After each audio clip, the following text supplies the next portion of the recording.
Okay, House will come to order. Mr. Clerk, how about ring the bell so folks will know we're getting ready to get started.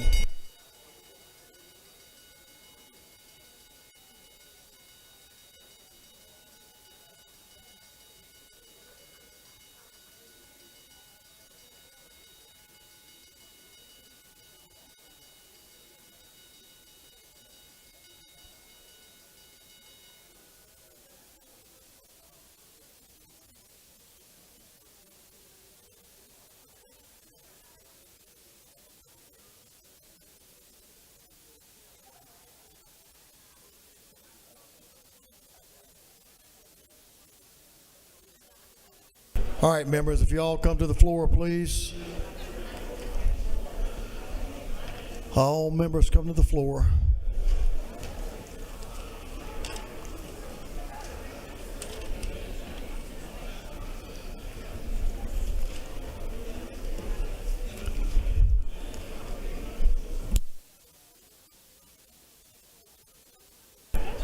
Representative Dena and Representative Santos.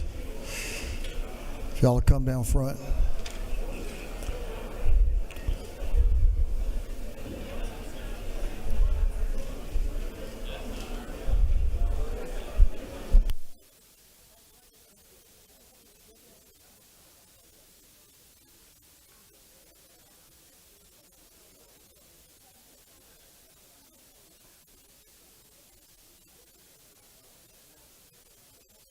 All members, please come to the chamber, take your seats.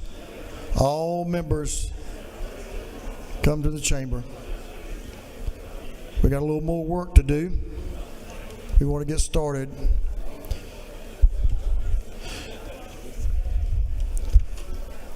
Speaker's discretion, I'm going to allow 2 of our members to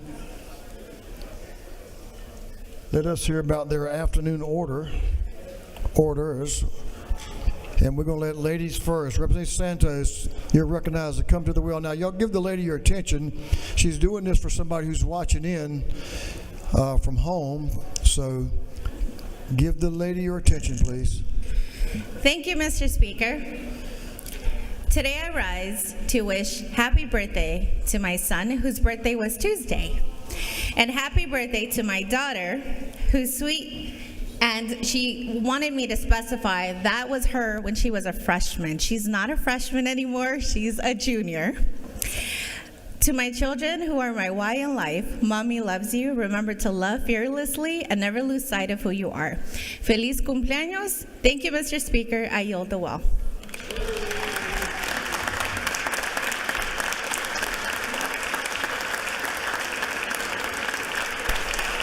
Great looking kids. Representative Dena is recognized for a similar purpose. Representative. Thank you, Mr. Speaker. Colleagues, I'm here to talk about a bill.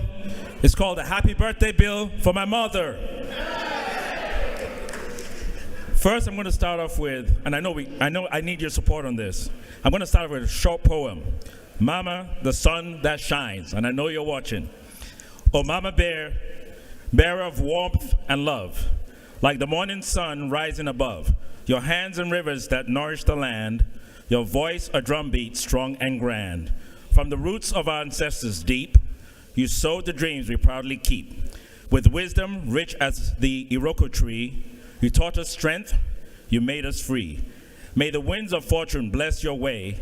May the joy be yours each golden day. For you are queen, so fair, so true.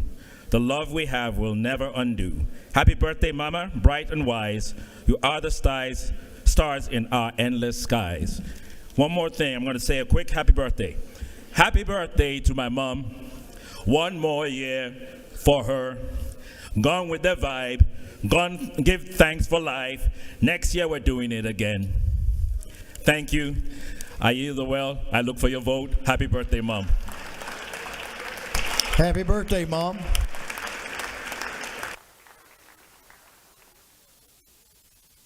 Members, we'll move back to the rules calendar. Ask Mr. Clerk, will you call House Bill 627?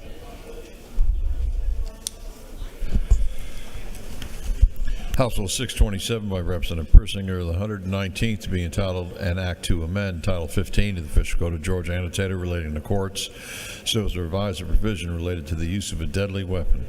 This bill is referred to the Committee on Judiciary and Non-Civil. That committee recommends that this bill do pass by committee substitute. Representative Persinger is recognized to present the bill, HB 627. Thank you, Mr. Speaker. Colleagues, HB 627 is a straightforward cleanup bill that passed unanimously out of this House last year on crossover. The bill clarifies that aggravated assault with a firearm is included within the definition of Class A designated felony code act in the Juvenile Code. I ask for your favorable consideration and yield the well if there are no questions. The gentleman has no questions. Thank you.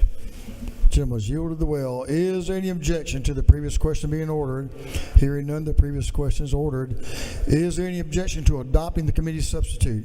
Hearing none, the committee substitute is adopted. Is there any objection to agreeing to the report of the committee, which was favorable to the passage of the bill? Hearing none, the report of the committee is agreed to. Shall this bill now pass? All in favor of the passage of the bill will vote yes. All those opposed will vote no. And Mr. Clerk, will you unlock the machine?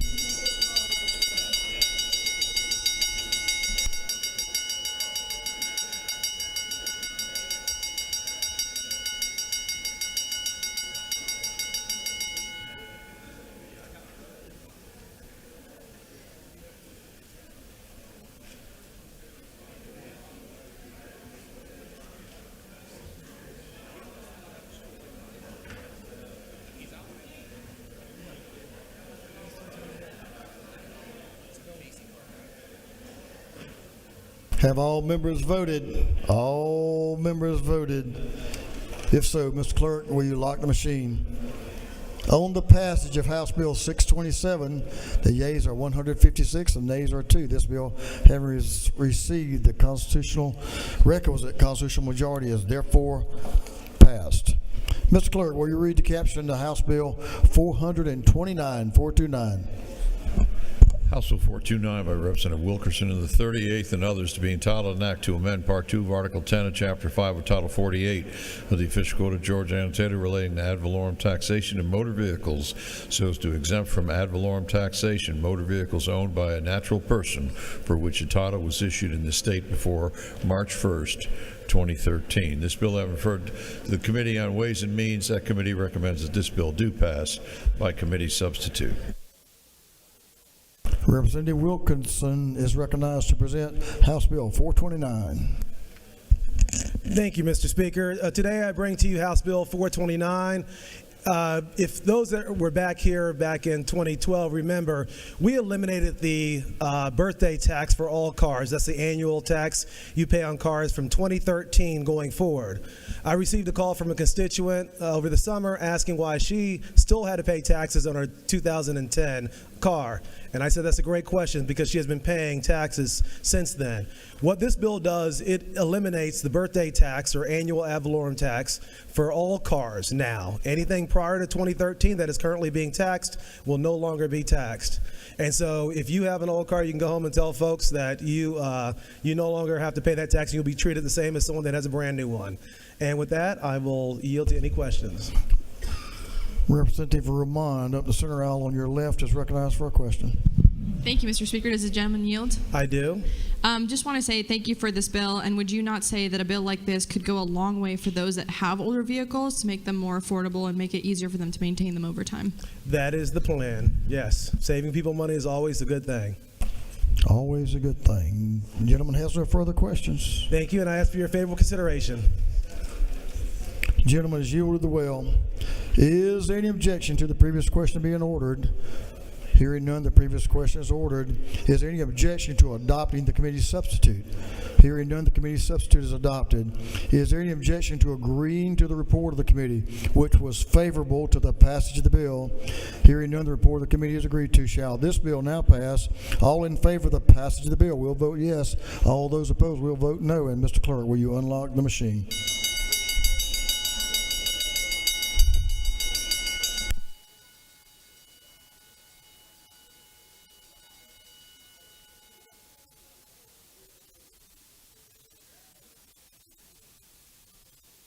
Have all members voted?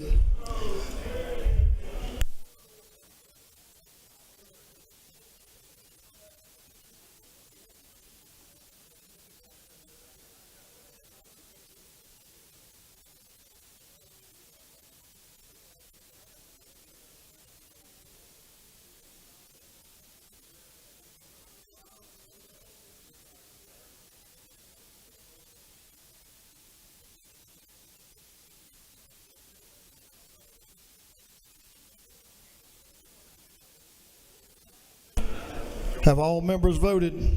All members voted. If so, Mr. Clerk, will you lock the machine? On the passage of House Bill 429, the yeas are 166, the nays are 0. This bill, having received the requisite constitutional majority, is therefore passed.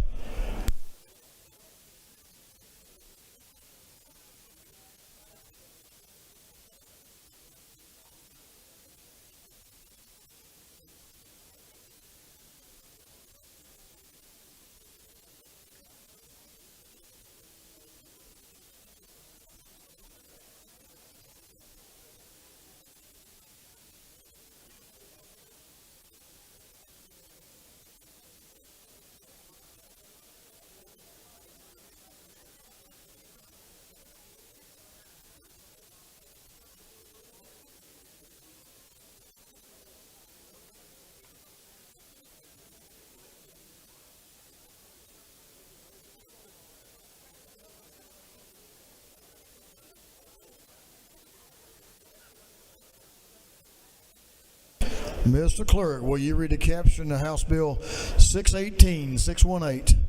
House Bill 618 by Representative Campbell, the 171st, to be entitled an act to amend Title 44 of the Official Code of Georgia annotated relating to property so as to require any seller of real property in the state to make certain disclosures regarding flood damage to such real property. This bill having referred to the Committee on Judiciary. That committee recommends that this bill do pass. Representative Joe Campbell is recognized to present the bill. Representative Campbell.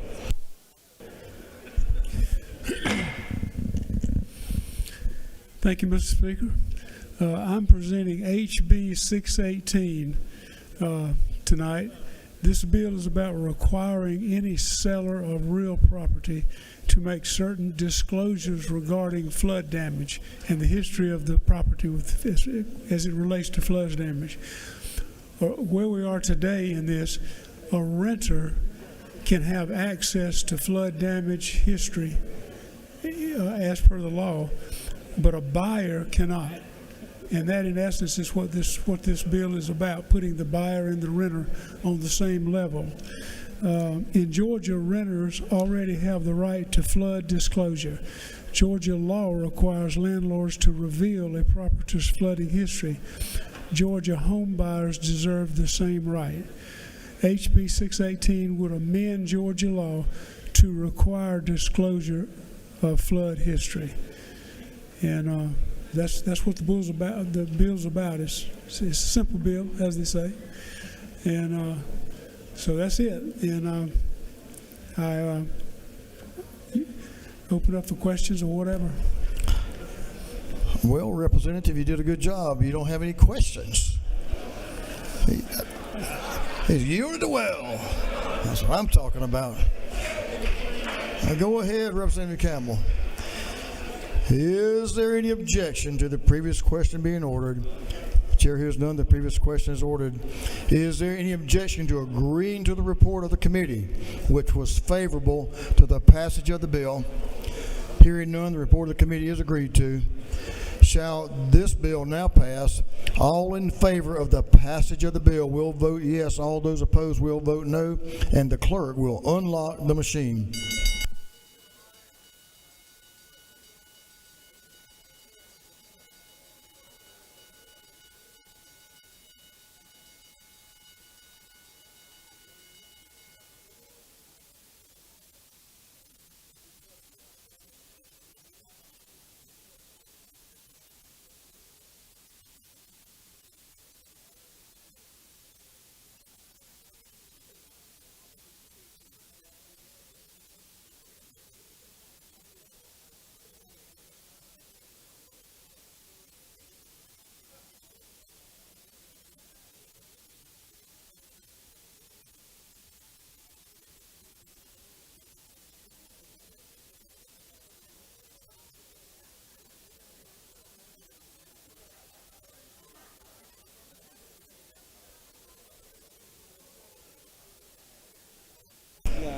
Have all members voted? All members voted. If so, Mr. Clerk, will you lock the machine? On the passage of House Bill 618, the yeas are 170 and the nays are 2. This bill having received the requisite constitutional majority is therefore passed. Congratulations, Representative Campbell. Members, we're going to stand at ease just for a few minutes while we get some printing done. And so we should be able to get back up and running in just a few minutes. So let's stand at ease just for a few minutes.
House, if you'll come to order. House, will you come to order, please?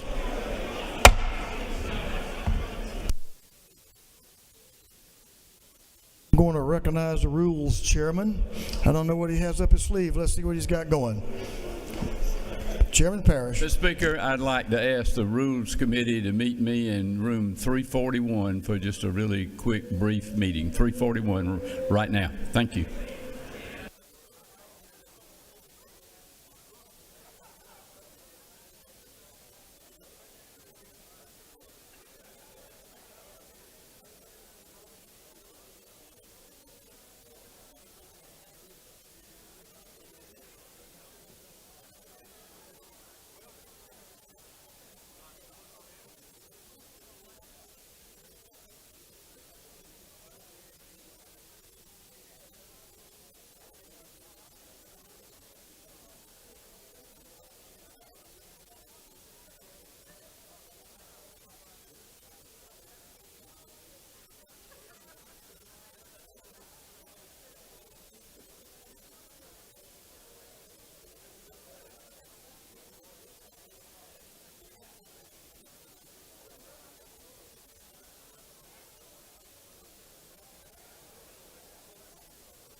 All right, members, House will come to order. House will come to order.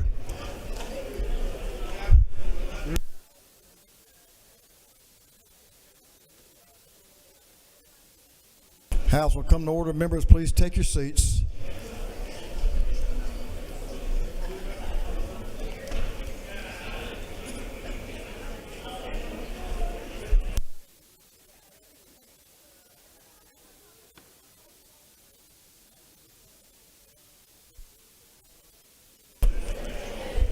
Mr. Clerk, will you read the caption of House Bill 291? 291. House Bill 291 by Representative Taylor, the 173rd, to be entitled an act to amend Title 31 of the Official Code of Georgia Annotated relating to health so as to provide for the certification of community health workers. This bill having been assigned to the Committee on Public and Community Health. That committee recommends that this bill do pass by committee substitute.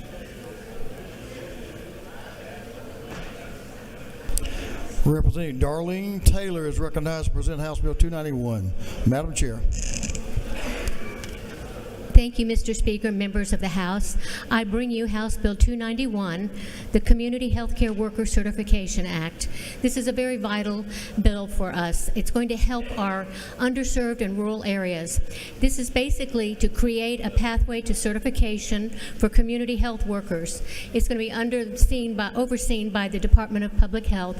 These will be workers coming from your own local communities. They'll be following the orders that doctors have. The clinics and doctors can have follow-up with their patients. It's going to be very beneficial for maternal care and even our mental health. I think child care and the elder will also see a great benefit from these. I've had many people that want this. Right now there's a very loose organization of how they're being trained. We have various hospitals that are doing the training in-house, and we need to have a consistent needing to know exactly how everybody's trained the same way, and that's what this bill will do. Are there any questions?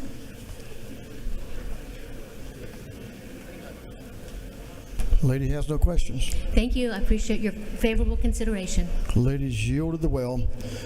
Is there any objection to the previous question being ordered? Hearing none, the previous question is ordered. Is there any objection to adopting the committee substitute? Hearing none, the committee substitute is adopted.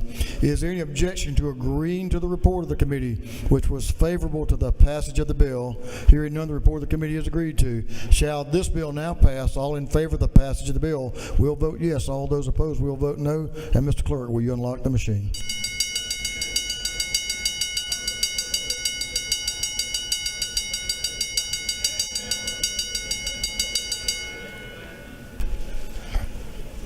Have all members voted?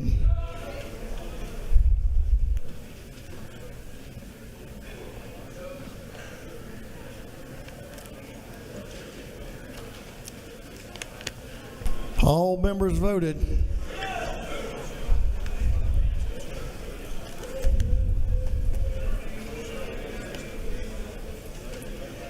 All members voted. If so, Mr. Clerk, will you lock the machine? On the passage of House Bill 291, the yeas are 169, the nays are 4. This bill, having received the requisite constitutional majority, is therefore passed. Mr. Clerk, will you read the caption to House Bill 87? House Bill 87 by Representative Clark, the 100th and others, to be entitled an act to amend Title 33 of the Official Code of Georgia Annotated relating to insurance so as to require health benefit policy coverage for medically necessary orthotic devices and prosthetic devices and their materials and components. This bill having been referred to the Committee on Health, that committee recommends that this bill do pass by committee substitute. Representative Clark is recognized to present House Bill 87. The gentleman's recognized. Thank you, Mr. Speaker.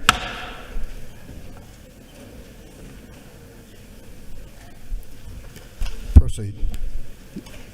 Colleagues, I stand before you today to ask for your support of House Bill 87, a bill that would change lives for Georgians with limb loss or limb difference. This bill isn't about growing government, it's about helping people. It makes sure folks get the medical devices they need to live full, independent lives. Right now, state-regulated insurance plans deny coverage for basic needs, and that's just not right. Showering, using the bathroom, playing, exercising. These aren't extras, they're everyday things we all do. But for many, insurance rules make them out of reach. Think back to January 28th when we met some amazing people.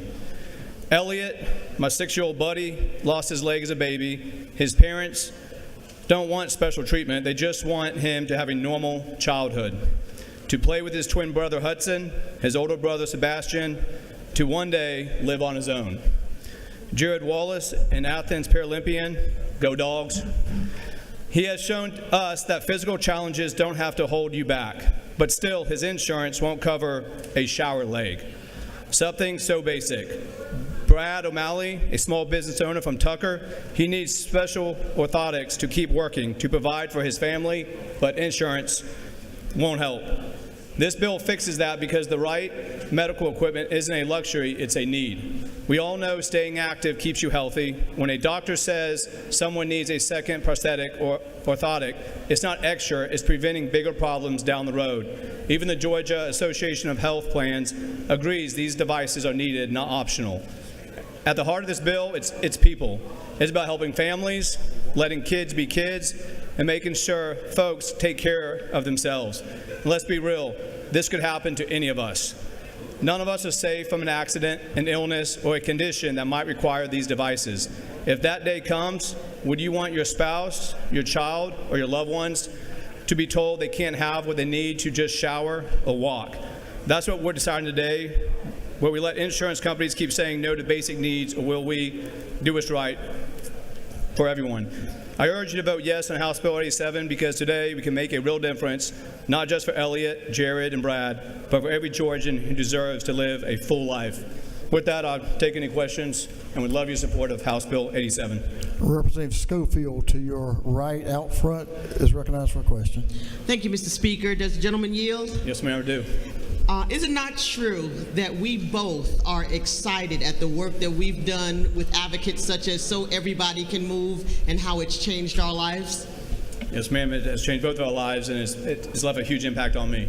I can't wait to vote yes on this bill. Thank you.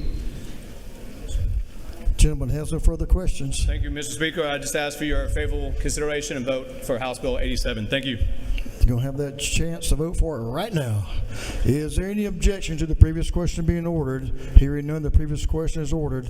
Is there any objection to adopting the committee substitute? Hearing none, the committee substitute is adopted. Is there any objection to agreeing to the report of the committee, which was favorable to the passage of the bill? Hearing none, the report of the committee is agreed to. Shall this bill now pass? All in favor of the passage of the bill will vote yes. All those opposed will vote no. And Mr. Clerk, will you unlock the machine? I grabbed it.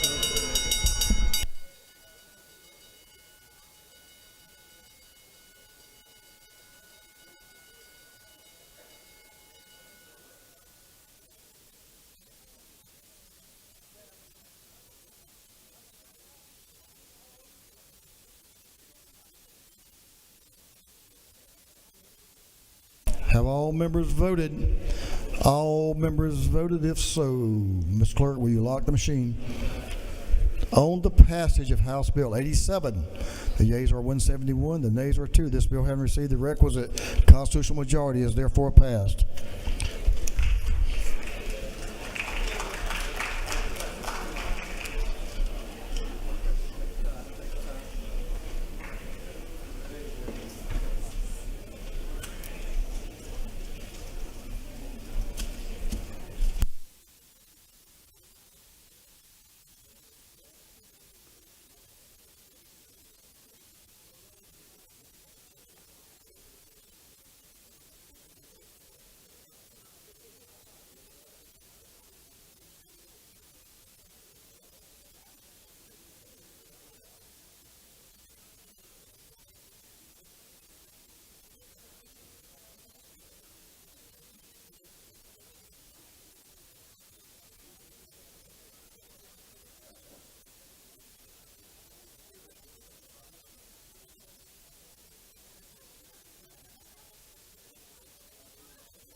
Mr. Clerk, will you read the caption to HB 384? House Bill 384 by Representative Seaball, the 34th, to be entitled an act to amend Article 1 of Chapter 10 of Title 16 and Article 1 of Chapter 3 of Title 45 of the Official Code of Georgia annotated related to abuse of governmental office and official oaths, respectively, so as to provide for uniform oaths to be sworn by all peace officers. This bill having referred to the Committee on Judiciary and Non-Civil, that committee recommends that this bill do pass by committee substitute.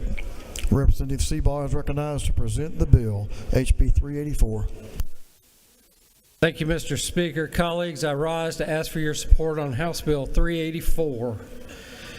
Legislation that will standardize the oath of office taken by our peace officers across Georgia. Currently, the legal obligations of our law enforcement officers vary depending on oaths administered by different agencies throughout the state. This bill establishes a uniform, standardized oath for all peace officers in Georgia, ensuring clarity and consistency statewide. It also prevents the misuse of additional non-binding language in legal proceedings. This often contained in the aspirational language. That is the bill, Mr. Speaker, and I'm happy to take any questions. Gentleman has no questions. Thank you. I yield the well. Gentleman's yielded the well. Is there any objection to the previous question being ordered? Hearing none, the previous question is ordered. Is there any objection to adopting the committee's substitute? Hearing none, the committee's substitute is adopted. Is there any objection to agreeing to the report of the committee, which was favorable to the passage of the bill? Hearing none, the report of the committee is agreed to. Shall this bill now pass? All in favor of the passage of the bill will vote yes. All those opposed will vote no. Mr. Clerk, will you unlock the machine?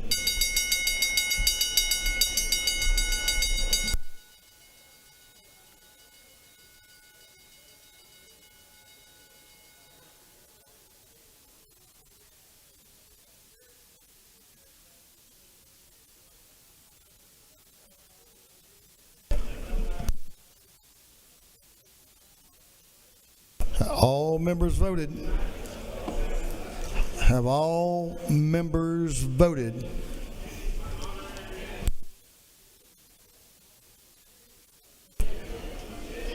All members voted. If so, Mr. Clerk, will you lock the machine? On the passage of House Bill 384, the yeas are 171, the nays are 0. This bill, having received the required constitutional majority, is passed.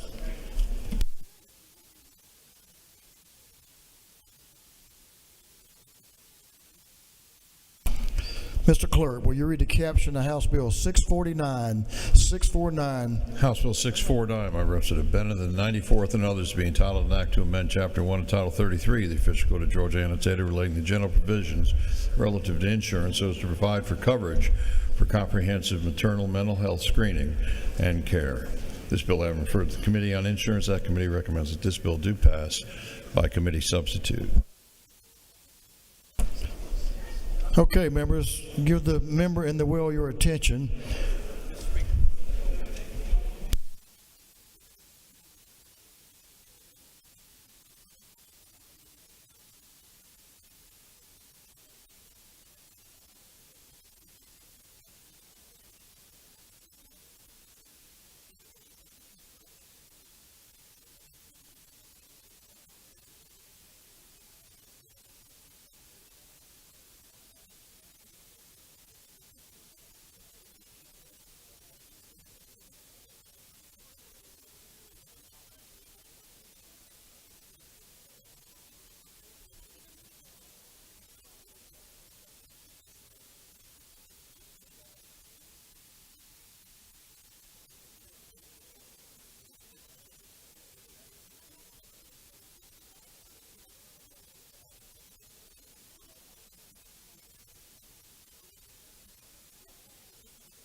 Okay, Mr. Clerk. Mr. Clerk, will you read the caption to House Bill 646? 646. House Bill 646 to amend by Representative Stinson to amend Chapter 16 of Title 45 of the Official Code of Georgia Annotated relating to coroners so as to provide minimum salaries of coroners, to revise compensation provisions for deputy coroners, and to provide for benefits for certain coroners, and to remove certain death investigation fees. This bill having referred to the Committee on Public Safety and Homeland Security. That committee recommends that this bill do pass by committee substitute. The lady from Fort Valley, representing Patty Stinson, is recognized to present the bill. Ladies and gentlemen, members of the House, give the lady your attention, please. Thank you, Mr. Speaker. Ladies and gentlemen of the House, I bring to you House Bill 646 relating to coroners. We all have a coroner in our district. There are one in every county, all 159 counties. House Bill 646 provides minimum salaries of coroners, to revise compensation provisions for deputy coroners, and we all know that the coroner's primary duty is to determine the cause of death and to complete death certificates. So this is a very simple bill, Mr. Speaker and members of the House, and I just want everyone to know that the Funeral Home Caucus does support this legislation, and we're asking for your support as well. And with that, Mr. Speaker, I will yield for any questions. Well, the lady did an outstanding job. She has no questions.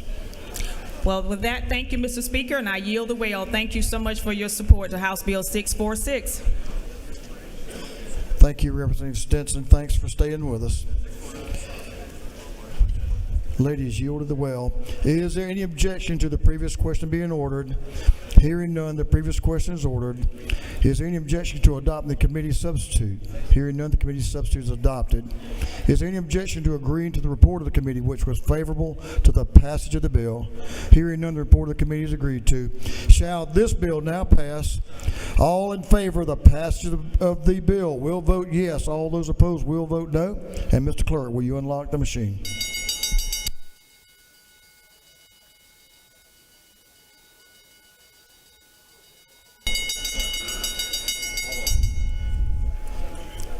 Have all members voted?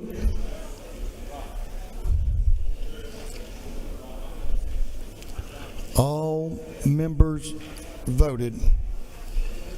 All members voted this so. Mr. Clerk, will you lock the machine?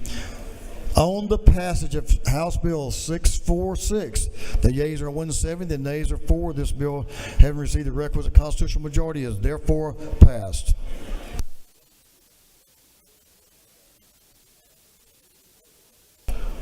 Mr. Clerk, will you read the caption to House Bill 430?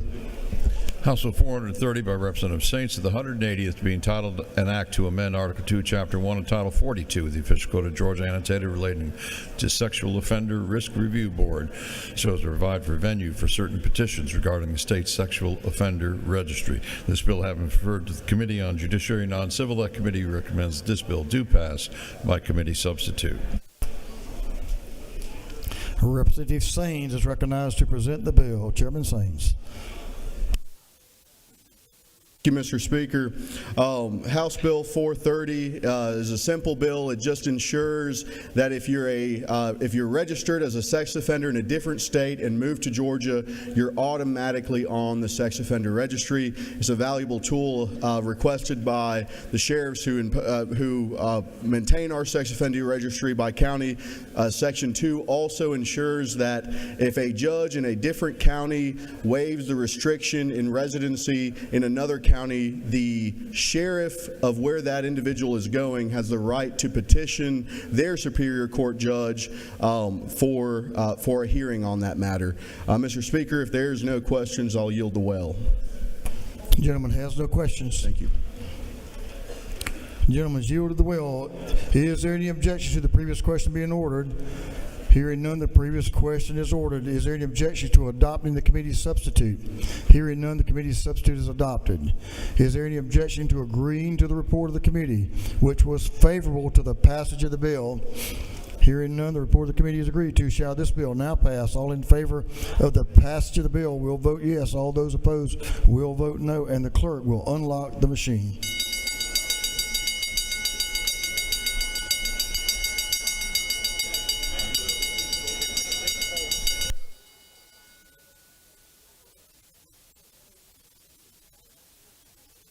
Have all members voted? All members voted? If so, Mr. Clerk, will you lock the machine? On the passage of House Bill 430, the yeas are 168, the nays are 0. This bill, having received the requisite constitutional majority, is therefore passed. Mr. Clerk, will you read the caption of House Bill 531? 531. House Bill 531 by Representative Reeves of the 99th and others to be entitled an act to amend Code Section 5.6.34 of the Official Code of Georgia annotated relating to judgments and rulings directly appealable, procedure for review of judgments, orders, or decisions not subject to direct appeal.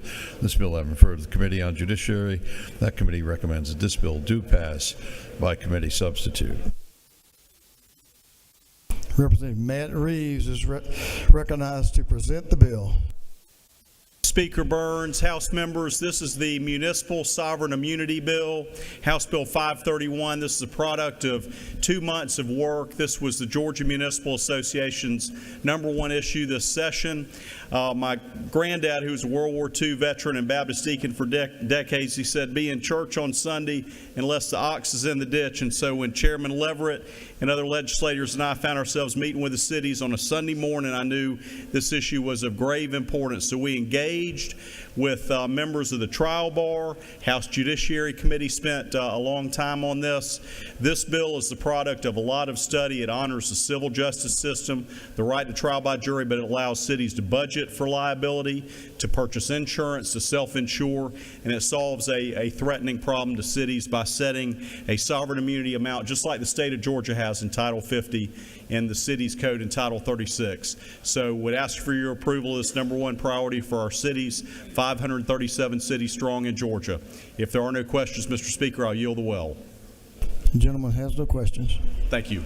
The gentleman's yielded the well. Is there any objection to the previous question being ordered?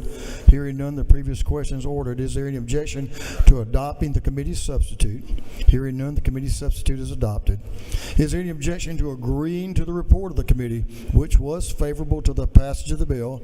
Hearing none, the report of the committee is agreed to. Shall this bill now pass? All in favor of the passage of the bill will vote yes. All those opposed will vote no. And Mr. Clerk, will you unlock the machine?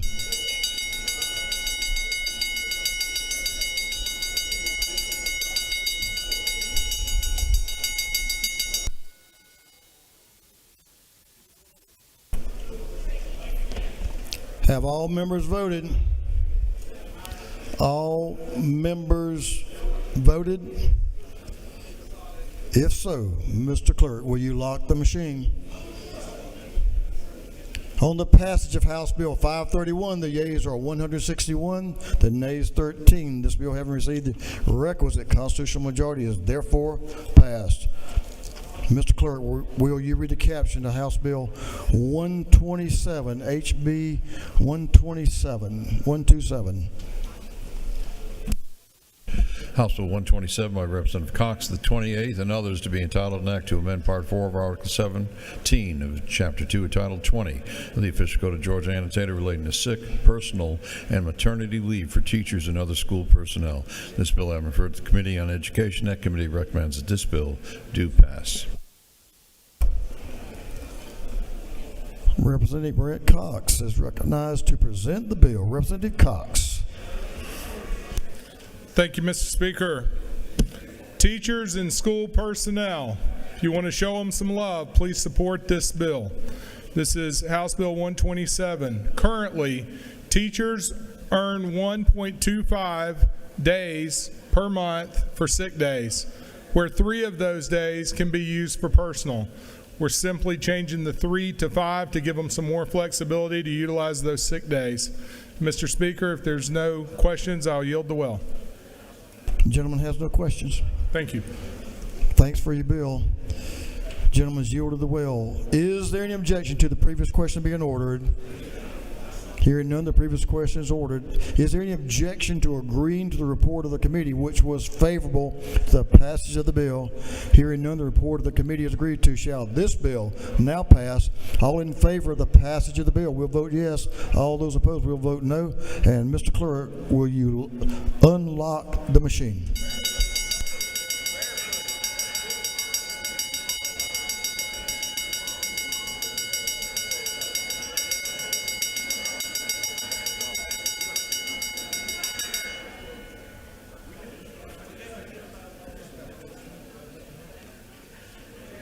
Have all members voted? All members voted? If so, Mr. Clerk, will you lock the machine? On the passage of House Bill 127, the yeas are 172, the nays are 3. This bill, having received the requisite constitutional majority, is therefore passed. Mr. Clerk, will you read the caption to House Bill 483? House Bill 483 by Representative Prince of the 132nd to be entitled Act to amend Article 2, Chapter 5 of Title 16 of the Official Code of Georgia Annotated relating assault and battery so as to provide for protections for inspectors of code enforcement. This bill having referred to the Committee on Judiciary and Non-Civil, that committee recommends that this bill do pass by committee substitute. Chairman Prince is recognized to present the bill. Thank you, Mr. Speaker. House Bill 483 provides protection for the code enforcement officers while performing their duties. Very similar to what we passed last year in House Bill 1033 for utility workers. We thought we need to add code enforcement officers as well. It's up to your questions, Mr. Speaker. I'll yield the will. The gentleman has a question from Representative Hefner from over in the Augusta area. I think both of y'all from Augusta, Richmond County. See if y'all get together on this question. Ladies recognized. Does the gentleman yield? I yield. Sir, is it not true that Mr. Charles Chip was killed in Augusta, Richmond County performing his duties as a code enforcement officer? The lady is correct. And you're supporting this bill partially in support of that, but in support of all the officers, code enforcement officers across this state? I agree. Does the gentleman further yield? I further yield. Did we also, in local Augusta, not implement measures to provide additional safety for those officers, including them wearing a safety vest, having radios, and access to Richmond County marshals to assist? I'm sure the lady knows what she speaks. Thank you very much, Mr. Chairman, for bringing this bill. Gentleman has no further questions. I yield the will. Gentleman's yielded the will. Is there any objection to the previous question being ordered? Hearing none, the previous question is ordered. Is there any objection to adopting the committee's substitute?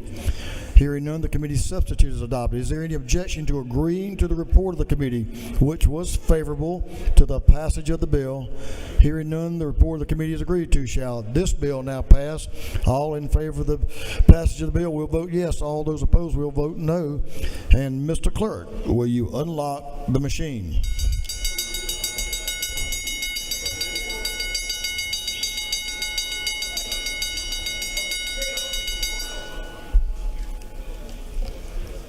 Have all members voted?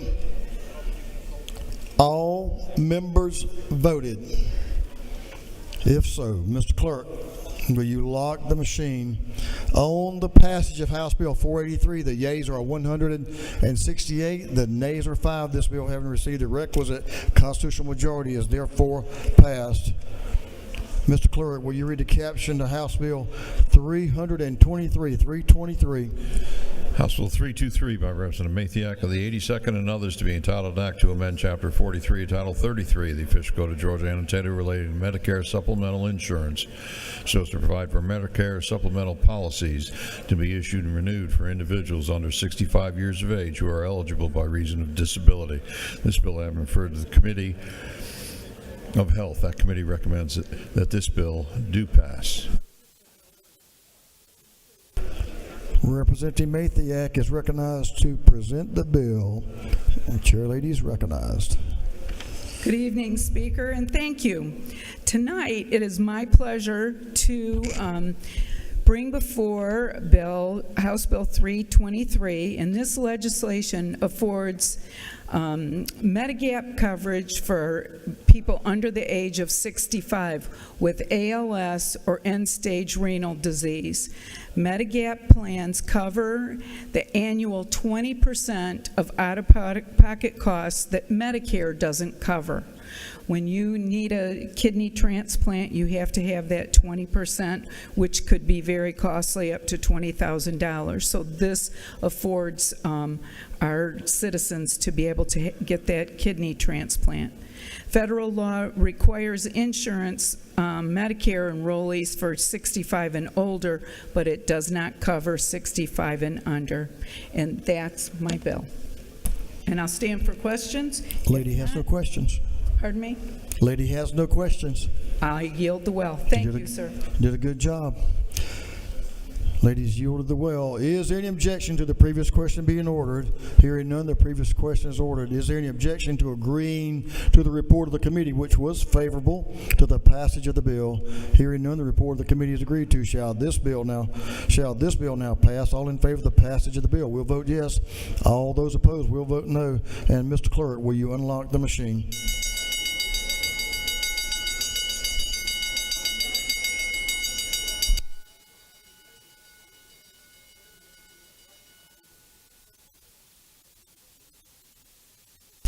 Have all members voted? All members voted. If so, Mr. Clerk, will you lock the machine? On the passage of House Bill 323, the yeas are 174, the nays are 2. This bill, having received the requisite constitutional majority, is therefore passed.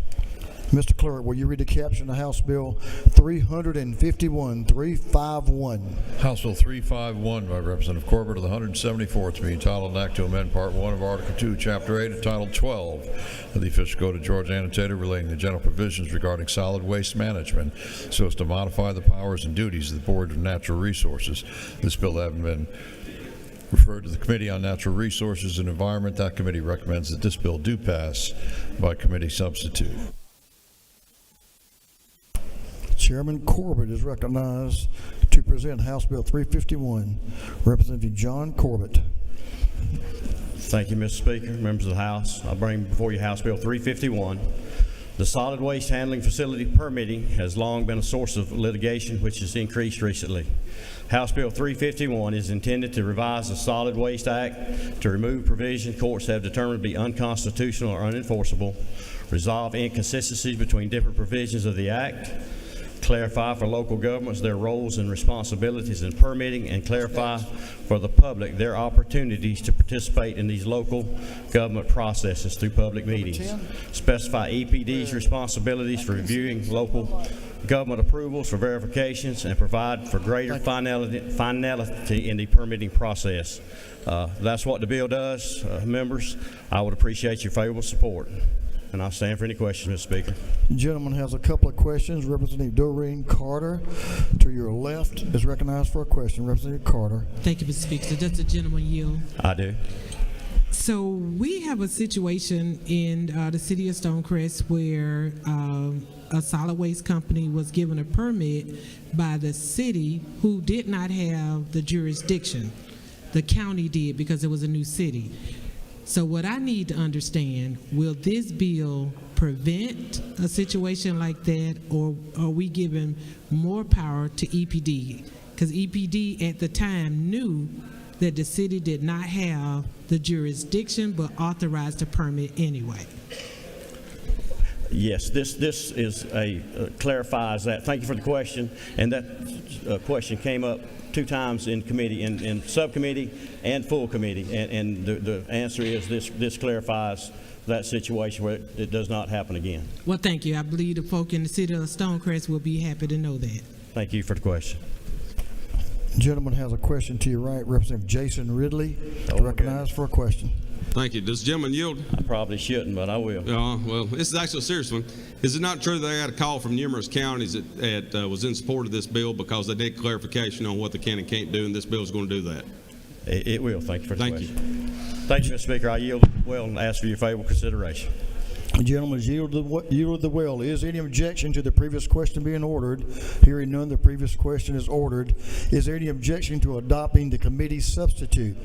Hearing none, the committee substitute is adopted. Is there any objection to agreeing to the report of the committee, which was favorable to the passage of the bill? Hearing none, the report of the committee is agreed to. Shall this bill now pass? All in favor of the passage of the bill will vote yes. All those opposed will vote no. And Mr. Clerk, will you unlock the machine?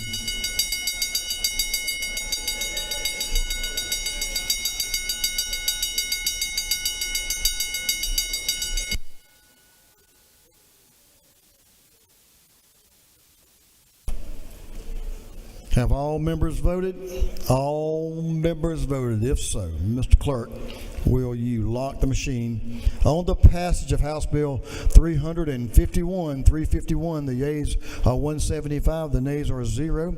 The bill, having received the requisite constitutional majority, is therefore passed. Mr. Clerk, will you read the caption to House Bill 677? 677.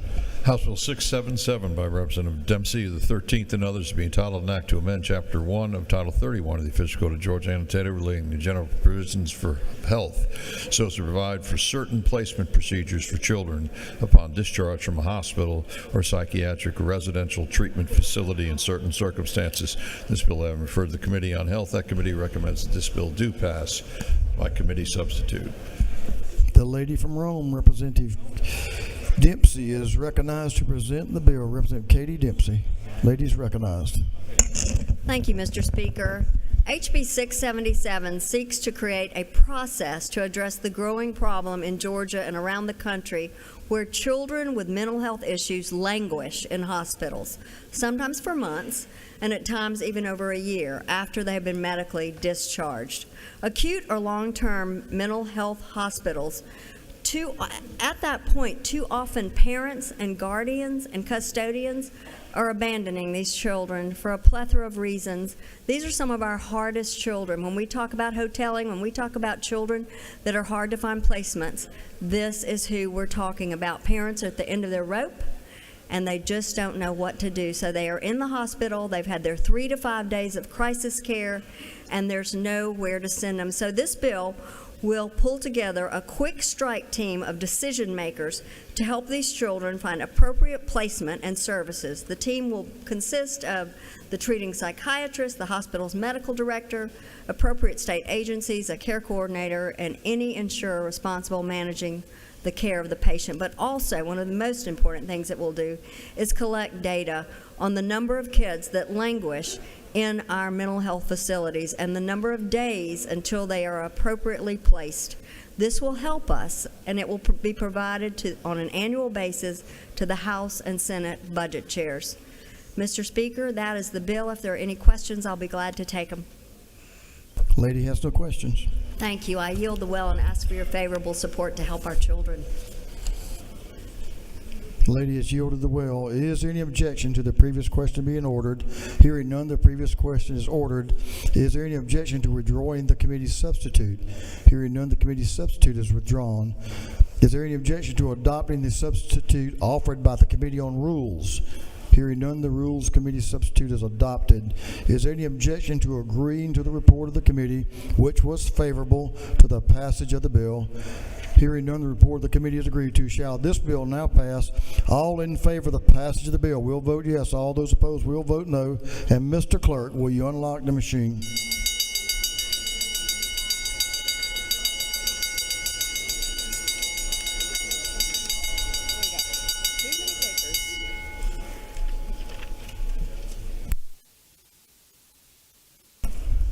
Have all members voted?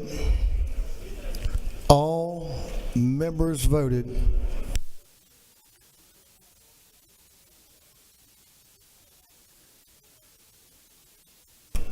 All members voted. If so, Mr. Clerk, will you lock the machine? On the passage of House Bill 677, the yeas are 173, the nay is 1. The bill having received the requisite constitutional majority is therefore passed. Mr. Clerk, will you read the caption of House Bill 652?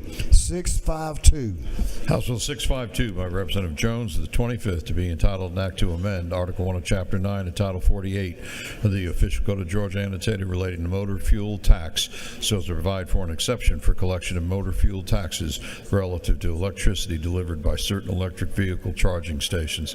This bill having referred to the Committee on Technology and Infrastructure Innovation. That committee recommends that this bill do pass by committee substitute.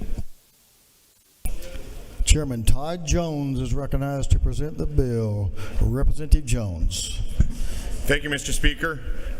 Members, first and foremost, I'd like to thank Chairman Jaspers for his leadership on EV charging and how we are transitioning as a state. And I'd also like to thank Representative Holcomb for his assistance on this bill. It has been invaluable. What this bill does, it amends Georgia's motor fuel tax code to clarify taxation of electricity used as a motor fuel through EV charging stations.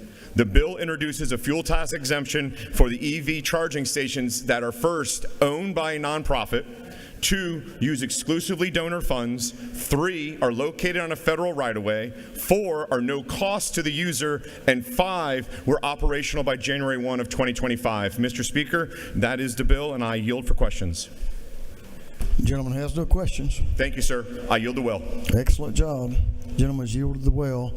Is there any objection to the previous question being ordered? Hearing none, the previous question is ordered. Is there any objection to adopting the committee substitute? Hearing none, the committee substitute is adopted. Is there any objection to agreeing to the report of the committee, which was favorable to the passage of the bill? Hearing none, the report of the committee is agreed to.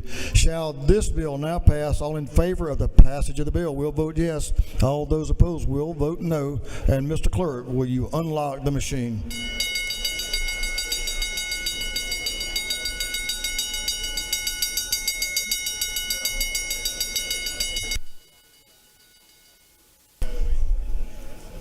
Have all members voted?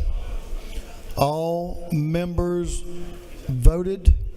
If so, Mr. Clerk, will you lock the machine? On the passage of House Bill 652, the yeas are 167, the nays are 4. This bill, having received the requisite constitutional majority, is therefore passed. Mr. Clerk, will you read the caption to House Bill 635, 635? House Bill 635 by Representative Wiedauer, to be entitled an act to amend Chapter 41 and Title 43 of the Official Code of Georgia annotated relating to residential and commercial general contractors, so as to revise provisions relating to the State Licensing Board for residential and commercial general contractors. This bill having referred to the Committee on Regulated Industries, that committee recommends that this bill do pass. Mr. Chairman knows a little bit about contracting, so we're going to let him speak to House Bill 635. Chairman Wiedauer, you're recognized. Thank you, Mr. Speaker. This is one of a handful of bills we're doing this year to streamline licensure, get people to work in Georgia quicker with less cumbersome regulations. This is for the the licensing board for residential and commercial general contractors. Fairly straight and simple. I've asked for your favorable consideration. The gentleman has no questions. Thank you. The gentleman's yielded the well. Is there any objection to the previous question being ordered? Hearing none, the previous question is ordered. Is there any objection to agreeing to the report of the committee, which was favorable to the passage of the bill? Hearing none, the report of the committee is agreed to. Shall this bill now pass? All in favor of the passage of the bill will vote yes. All those opposed will vote no. And Mr. Clerk, will you unlock the machine?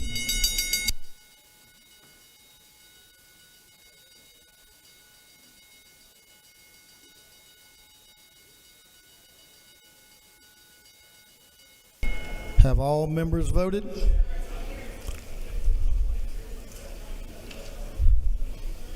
All members voted? If so, Mr. Clerk, will you lock the machine? On the passage of House Bill 635, the yeas are 171, the nays are 2. This bill, having received the requisite constitutional majority, is therefore passed.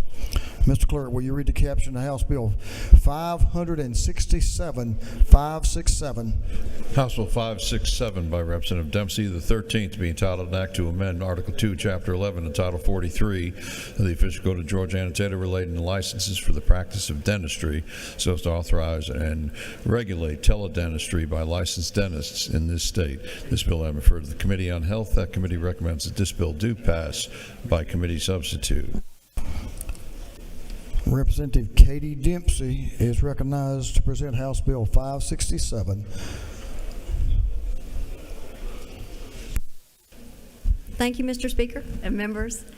HB 567 will authorize and regulate the practice of teledentistry in Georgia by Georgia licensed oral health care team members through the Georgia Board of Dentistry to ensure that patient safety remains the priority while maintaining a continuous standard of care and sustaining the Georgia licensed dentist as the leader of the health care team. It allows patients without a dental home to establish care with a provider. It addresses the huge concern we have of a lack of dentists in certain parts of our state.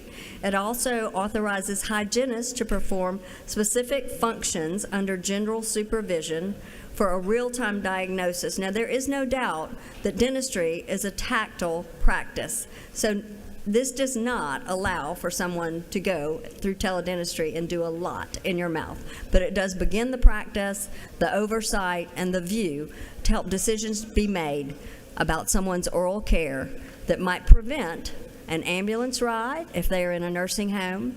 If they are in assisted living, that can be very hard too.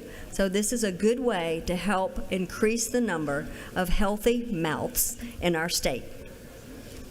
If there are any questions, Mr. Speaker, I'll be glad to take them. If not, I will yield the well. The lady did an excellent job. She has no questions. Thank you. I ask for your favorable support. The lady yields the well. Is there any objection to the previous question being ordered? Hearing none, the previous question is ordered. Is there any objection to adopting the committee substitute? Hearing none, the committee substitute is adopted. Is there any objection to agreeing to the report of the committee, which was favorable to the passage of the bill? Hearing none, the report of the committee is agreed to. Shall this bill now pass? All in favor of the passage of the bill will vote yes. All those opposed will vote no. And Mr. Clerk, will you unlock the machine?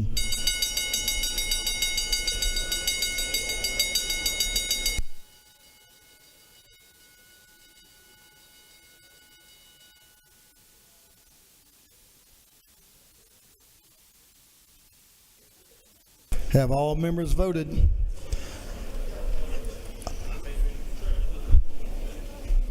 All members voted?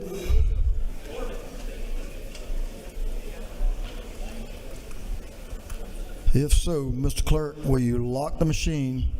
On the passage of House Bill 567, the yeas are 174, the nays are 2. This bill, having received the requisite constitutional majority, is therefore passed. Mr. Clerk, will you read the caption of House Bill 582?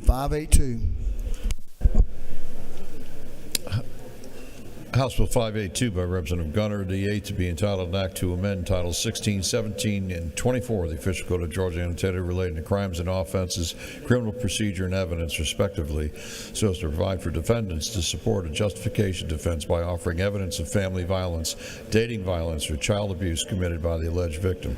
This bill having referred to the Committee on Judiciary and Non-Civil, that committee recommends that this bill do pass by committee substitute. Representative Stan Gunther is recognized to present the bill. Mr. Chairman, you're recognized. Thank you, Mr. Speaker. House Bill 582 helps victims of domestic violence who have committed a crime present evidence of their abuse as a justification for the crime, which is before trial, in mitigation, which is after trial but before sentencing, and those who are serving a sentence who have a history of being a victim of domestic violence. For justification, the defendant shall offer relevant evidence that the abuser subjected the defendant to the acts of family violence, dating violence, or child abuse, which is like a self-defense that can result in the dismissal of the case. For mitigation, the defendant may present evidence that he or she were subjected to acts of family violence, dating violence, or child abuse, and that such acts were a significant contributing factor to the offense for which the defendant is being sentenced. The bill sets out the evidence that is admissible, and defendants that are serving a crime, serving a sentence, may petition the court requesting to be resentenced as set out for mitigation. There is a presumption in favor of granting a hearing unless the court determines otherwise. The hearing must be scheduled not more than 90 days from the date of the filing of the petition, and the state shall be given notice and an opportunity to respond. There's a portion of this that crime survivors regularly report needing a diverse set of tools to address and repair harm. Enabling victim-centered programs will respond to this need while helping survivors heal. An evidentiary privilege will allow acknowledgement of wrongdoing from the defendant, open dialogue, and accountability, all of which are core to victim-centered programs. And I think some of you have been receiving contacts from your district attorney objecting to this. At the committee, there was a district attorney that did object to a portion of this bill, and the committee voted the bill out unanimously with no change. So the way I look at this, and it's the third section of the bill where they're serving time for a crime they've committed. This bill will not give them a free card to get out of jail. This is just a way to get it reduced. And their objection is the preparation and stuff that they have to do for that. I understand that. And I've offered, and I don't know if they know it, but I've offered to make any changes to it when it gets to the Senate. I understand the politics of this, but I really do not like the last minute objection. I can understand it on sine die, but on crossover I don't. If y'all have any questions, I'm happy to answer. Gentleman has a question. Representative Santos to your right, about halfway back. Okay. Does the gentleman yield? I yield. As a survivor, I would like to thank you for bringing this bill. I wanted to ask you, is it not true that this bill ensures that the legal system better acknowledges and experiences the domestic violence survivors and provides them with more avenues for justice and healing? Thank you. Well said. The gentleman has no further questions. I yield the well. Thank you. The gentleman has yielded the well. Is there any objection to the previous question being ordered? Hearing none, the previous question is ordered. Is there any objection to adopting the committee substitute? Hearing none, the committee substitute is adopted. Is there any objection to agreeing to the report of the committee, which was favorable to the passage of the bill? Hearing none, the report of the committee is agreed to. Shall this bill now pass? All in favor of the passage of the bill will vote yes. All those opposed will vote no. And Mr. Clerk, will you unlock the machine?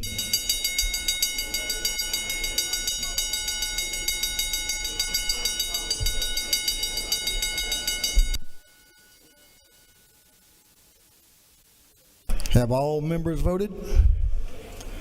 All members voted. If so, Mr. Clerk, will you lock the machine? On the passage of House Bill 582, the yeas are 166, the nays are 2. This bill, having received the requisite constitutional majority, is therefore passed. Mr. Clerk, will you read the caption to House Bill 577? House Bill 577 by Representative Gaines of the 120th and others to be entitled an act to amend Title 48 of the Official Code of Georgia annotated relating to revenue and taxation so as to enact the Georgia Nicotine Vapor Product Directory Act. This bill having referred to the Committee on Ways and Means. That committee recommends that this bill do pass by committee substitute. Representative Houston Gaines is recognized to present the bill, House Bill 577. Thank you, Mr. Speaker. House Bill 577, it follows up similar legislation that we passed last year in the House. Didn't quite get over the finish line in the Senate to try to get some enforcement on vaping in our state. Right now, we have seen the vape market being flooded by illegal Chinese disposable vape products that are really all over the shelves in our state and across the country.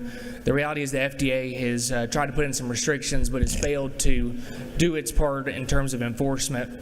Over the last couple of years, the top couple selling vape products in America, including Elf Bar, which is one example, I think it was the #1 selling product last year. It's actually an illegal Chinese manufactured vape, and yet it's on shelves across the state. We really have no idea what's in these products. Nobody's monitoring them, and actually in some of the testing that I've seen, they're mislabeled in terms of how much nicotine's in them, what all is in the product, and retailers don't even know currently under the current landscape whether what they're selling is legal or not. And so instead what's happening is products are coming straight from China and onto shelves. This bill will help address that issue by creating a state level registry of what products are legal to be sold in the United States, including the products that the FDA has given full authorization to, as well as products that were submitted in a timely fashion that are pending. But again, this will make sure that those products that the FDA has denied authorization or that were not submitted in a timely fashion would not be eligible to be sold. They're currently not legal anyway. This bill doesn't change what is legal and what is not legal. What it does do, though, is provide an enforcement mechanism. Other states have done similar. And my hope is that this bill will help us get a handle on this issue and stop these Chinese illicit products from targeting our children, which is what they're designed to do. In fact, I had someone drop off a vape just a moment ago that had a video game on the outside of the vape, and it's clearly targeted towards kids. I think it was called some berry flavor. But these products are clearly aimed towards our children, and they're not legal. And so my hope is this bill will help us get a hold of that. Mr. Speaker, I'm happy to answer a question if there is one. The gentleman has a question to your right in the back. Representative Carpenter is recognized for a question. Does the gentleman yield? I do. So could you talk me through the enforcement piece? Because I mean, I'm with you. This is an epidemic for our youth. I see it around. I employ a lot of youth employees, et cetera, and every one of them vape, and they're vaping this stuff, and who knows what's going to happen to them. So talk through the enforcement for me, please. Sure. So this would be through the Department of Revenue. The Department of Revenue, which already visits these facilities regularly for enforcement, but there would be a state-level registry that manufacturers would opt into. It'd be $1,000 to put a product on the registry, and then the Department of Revenue, when they're visiting convenience stores or vape shops, again, that list would now wouldn't be public, whereas right now there's literally not a list of what is a legal product and what is not, and so the Department of Revenue will be able to enforce that. There are pretty strict penalties for having these illegal products on your shelves. Thank you so much, and I look forward to following this legislation. I would hope that we could get our local law enforcement involved in this too, because I can't think of an issue that's more important for the families of Georgia. Thank you. Well, thank you, and I will tell you, law enforcement has said repeatedly in this conversation how much of a challenge this is, and certainly in our schools, this is a major issue for our kids. Mr. Speaker. Representative Hughley, the minority leader, has a question right in front of you. If you'll take her question, I'd appreciate it. Ladies recognized. Thank you, Mr. Speaker. Does the gentleman yield? I do. Just wanted to say, isn't it true that we went all across the state and the number of principals telling us what this is doing to our children at schools was astounding? And it is further true that we don't know what's in these products. That's right. And we need to get a handle on them for the protection of our children. That's right. And I want to thank the leader and Representative Alan Powell, Gary Richardson. I know Dale Washburn served on that study committee where we did go across the state and hear the importance of this issue. And thank you. Mr. Speaker, I'll yield the well and ask for body's favorable consideration. The gentleman has yielded the well. Thank you for bringing this bill. Is there any objection to the previous question being ordered? Hearing none, the previous question is ordered. Is there any objection to adopting the committee's substitute? Hearing none, the committee's substitute is adopted. Is there any objection to agreeing to the report of the committee, which was favorable to the passage of the bill? Hearing none, the report of the committee is agreed to. Shall this bill now pass? All in favor of the passage of the bill will vote yes. All those opposed will vote no. And the clerk, Mr. Clerk, will you unlock the machine?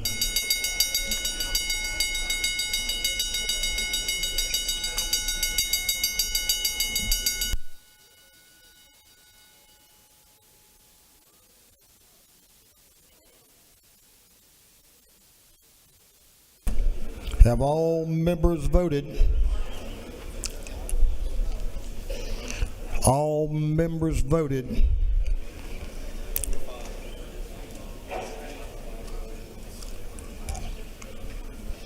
If so,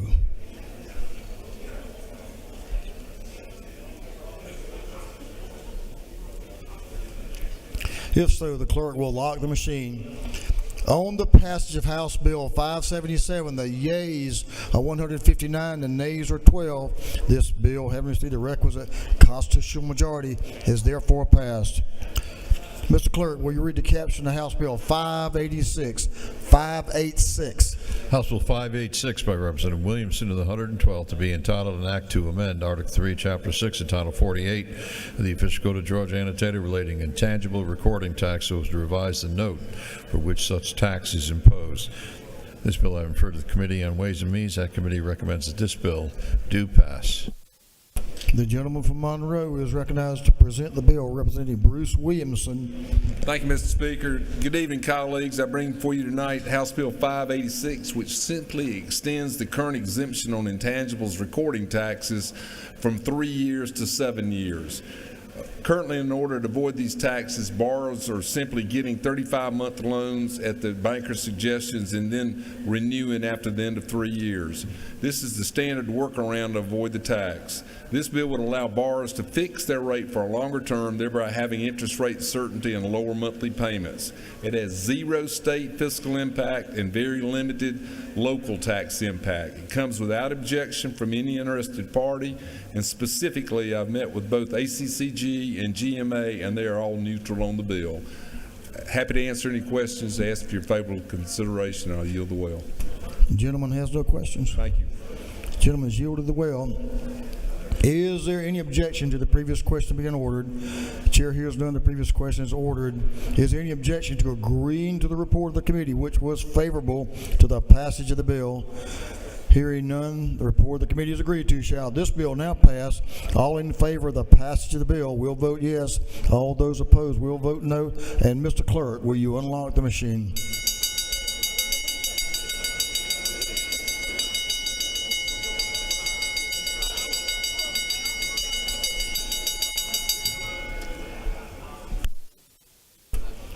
Have all members voted?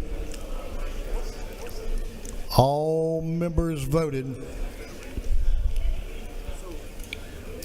If so, the clerk will lock the machine. On the passage of House Bill 586, the yeas are 170, the nay is 1.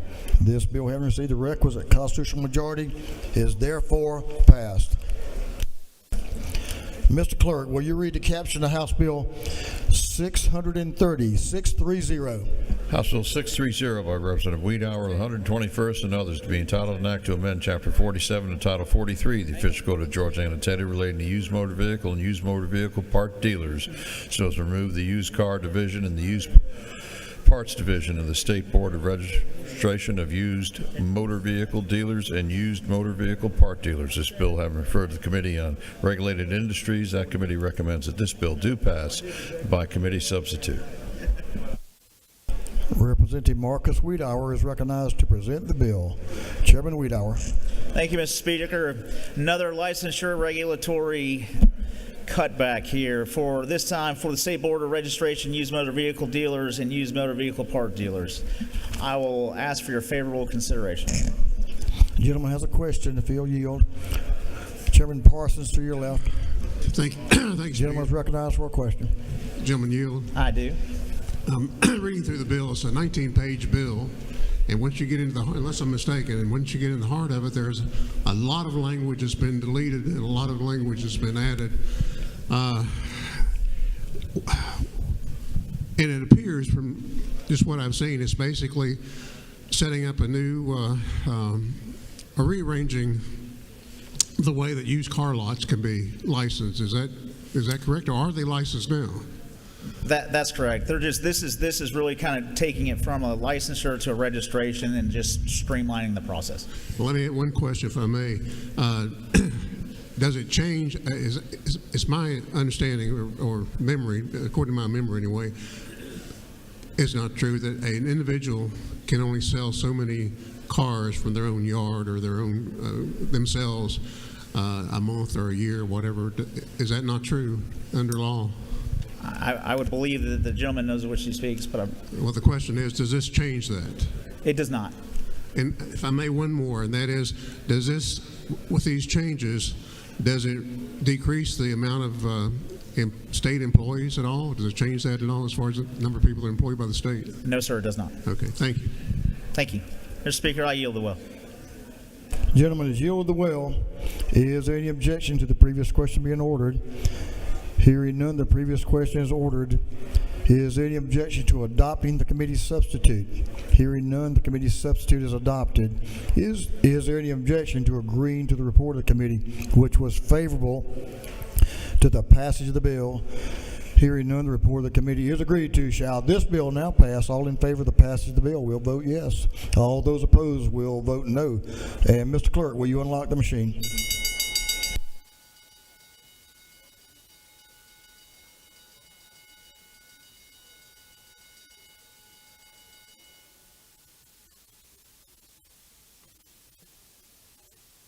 Have all members voted? All members voted? If so, Mr. Clerk, will you lock the machine? On the passage of House Bill 630, the yeas are 165, the nays are 3. This bill, having received the requisite constitutional majority, is therefore passed.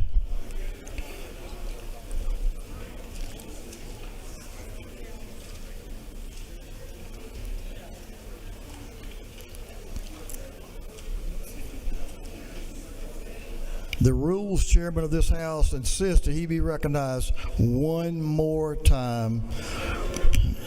Yeah, that's what I was thinking too. Chairman Parrish is recognized for an announcement. Mr. Speaker, thank you so much for that warm introduction there. I appreciate that.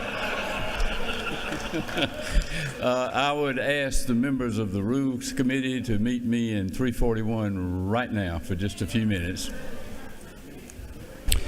House, meet the chairman in 341. This House will stand at ease. This will be a short meeting. This House will stand at ease until 9:15, and we will finish up our day, 9:15.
House will come to order. Mr. Clerk, hit the bell a few times, please.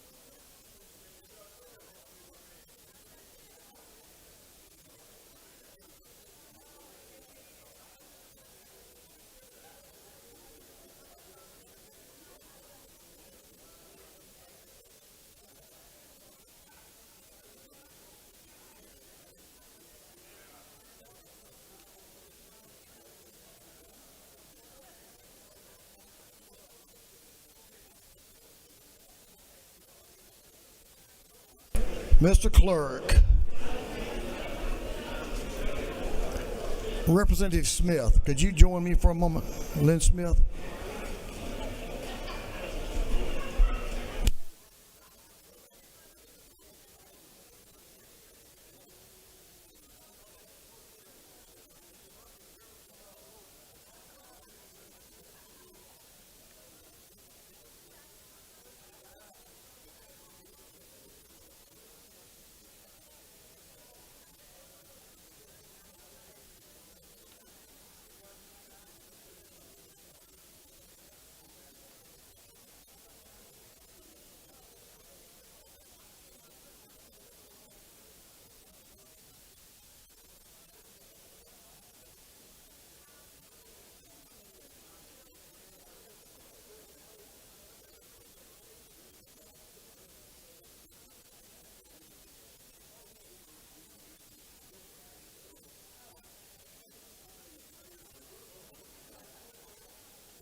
House will come to order. Mr. Clerk, will you read the caption of a group of privileged resolutions?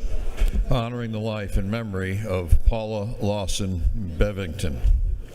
Honoring the life and memory of Kenneth Wayne Brown. Honoring the life and memory of Norman Joseph Stuckey, Jr. Honoring the life and memory of Michael Ernest Sumner. Recognizing and commending the City of Hope, commemorating the 70th anniversary of nationwide polio vaccination campaign, congratulating and commending Craig and Diana Barrow, the inaugural recipients of the Vincent Barber Dooley Friends of the UGA Library Award, recognizing and commending Richard L. Jackson, recipient of the 2025 Leaders in Corporate Citizenship and Kramer Lifetime Achievement Award. And for other purposes, that completes the reading of the privilege resolutions. Is there any objection to adopting the privilege resolutions? Hearing none, the resolutions are adopted. Mr. Clerk.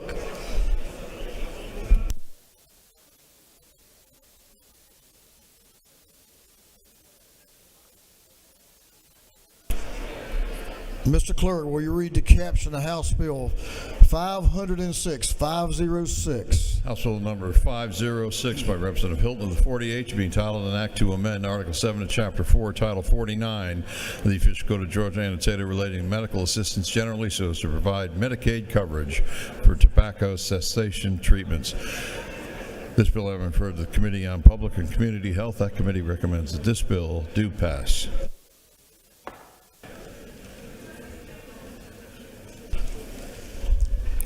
Representative Hilton is recognized to present House Bill 506. Thank you, Mr. Speaker. Our Medicaid population smokes at a rate that's twice as high as those that are on private insurance, costing the state upwards of $700 million a year. This bill aims to expand Medicaid to cover smoking cessation products, saving the state millions in the process. And I will yield for any questions. The gentleman has a question. Representative Hagan, do you have a question? The lady is recognized. Representative Hagan. Does the gentleman yield? I would love to yield for you. Yes, ma'am. What's wrong with you, Sal Hilton? That's an inside joke. And with that, Mr. Speaker, I will yield the will. Thank you.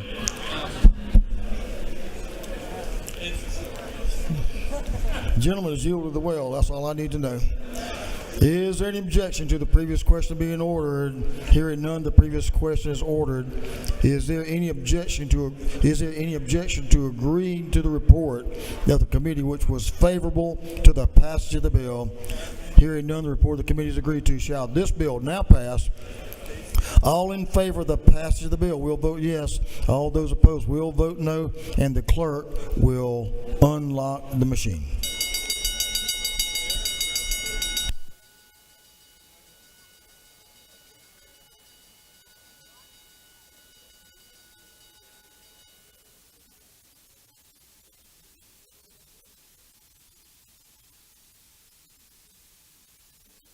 Have all members voted? All members voted. If so, clerk will lock the machine. On the passage of House Bill 506, the yeas are 142, the nays are 31. This bill, having received the requisite constitutional majority, is therefore passed. Mr. Clerk, will you read the caption of House Bill 645? House Bill 645 by Representative LaHood of the 175th, to be entitled an act to amend Article 1 of Chapter 7 of Title 31 of the Official Code of Georgia Annotated relating to regulation of hospitals and related institutions so as to repeal certain provisions requiring COVID-19 testing of staff members in long-term care facilities. This bill I refer to the Committee on Human Relations and Aging. That committee recommends that this bill do pass. Representative LaHood is recognized to speak to House Bill 645. Thank you, Speaker, and thank you, members. We've created a lot of new laws tonight. Well, House Bill 645 repeals one. And so what it does is helps us return to normalcy post-pandemic in the long-term care setting. when the pandemic was raging, we were testing for COVID for all new hires and new move-ins, and this just repeals that to align better with today's CDC guidelines and best practices. There's still a robust infection control processes in place, and Mr. Speaker, if there's no questions, I can yield the well, but if there's a question, I'll take it. The gentleman has no questions. All right, thank you. I ask for your favorable consideration. There is a member who would like to speak who's opposed to the bill. Representative Lisa Campbell is recognized to speak to the bill. Representative Campbell, if you can do it in 5 to 7 minutes, would that work? Thank you very much. The lady's recognized. Thank you, Mr. Speaker. Colleagues, tonight I rise to speak against House Bill 645, which does repeal the testing of staff members in long-term care facilities for COVID-19. I believe this is an unnecessary change that offers little benefit and much risk to the health and well-being of Georgia's long-term care facility residents. COVID-19 has devastated patients in care homes since the start of the pandemic. And while we might want to believe that the pandemic and COVID-19 no longer exists, that's just simply not true. It continues to be a highly communicable virus that still leads to illness and death. In fact, this last week, 515 people died from COVID-19. COVID-19 continues to circulate in nursing homes even as data collection is further reduced. My colleague did mention the CDC, and the CDC has stopped collecting data on COVID-19 deaths among nursing home residents and cases among healthcare staff. The last week of data collection was the week ending of September the 29th of 2024. However, earlier trends indicated that COVID-19 deaths in long-term care facilities make up at least 23% of all COVID-19 deaths in the U.S. And yes, this share has decreased since the start of the pandemic, when long-term care facility deaths were nearly half of all deaths nationally. This share has dropped over time for a number of reasons, including vaccination among residents and an increased emphasis on infection control procedures, testing. Despite this drop as a share of total deaths, nursing homes have continued to experience disproportionately high case and death rates in the country. For lots of reasons, it's a highly transmissible virus, and obviously the nature of congregate care settings. But the end of data collection does not mean that these COVID-19 impacts have ended or even diminished. Looking at August and September combined of 2024, the rate of resident cases in nursing homes was 16% higher in 2024 than it was in 2023. The rate of staff cases was 11% higher, and the rate of resident deaths was only 3% lower. Even after the pandemic, tests, they're very simple to administer, they're very cheap to administer. They continue to be an important control against the spread of COVID-19 and other respiratory infections by enabling identification of cases so that other protective measures may be taken. Respiratory disease outbreaks continue, and residents will remain vulnerable to COVID-19. Yes, it has become an endemic, but we still have localized outbreaks occurring in this most vulnerable population. Further, in addition to the high vulnerability of these residents, the percentage of staff who are up to date with COVID vaccines in Georgia is extremely low. Per the CDC, only 4% of long-term care facility staff are vaccinated. So for all of these reasons, COVID-19 testing measures should stand as an effective tool to protect the health of our long-term care facility patients, our moms, our dads, our sisters, our brothers. A simple test that could save suffering and save lives. It's cost-effective, it's convenient, and it's easy to administer. In fact, I took several this week, because I wasn't feeling well to protect everyone in this room. And I think requiring our long-term care facilities to continue that for the protection of our family members is the right thing to do. It's an effective tool, we have it at our disposal, and we should continue to require to protect our community. I ask you to join me in voting no for this bill. Thank you, colleagues, and I yield the well. The lady has yielded the well. Is there any objection to the previous question being ordered? Hearing none, the previous question is ordered. There is a minority report. The leader waves. Thank you. That completes our discussion on this bill. Is there any objection? We heard we did that. Is there any objection to agreeing to the report of the committee, which was favorable to the passage of the bill? Hearing none, the report of the committee is agreed to. Shall this bill now pass? All in favor of the passage of the bill will vote yes. All those opposed will vote no. And Mr. Clerk, will you unlock the machine?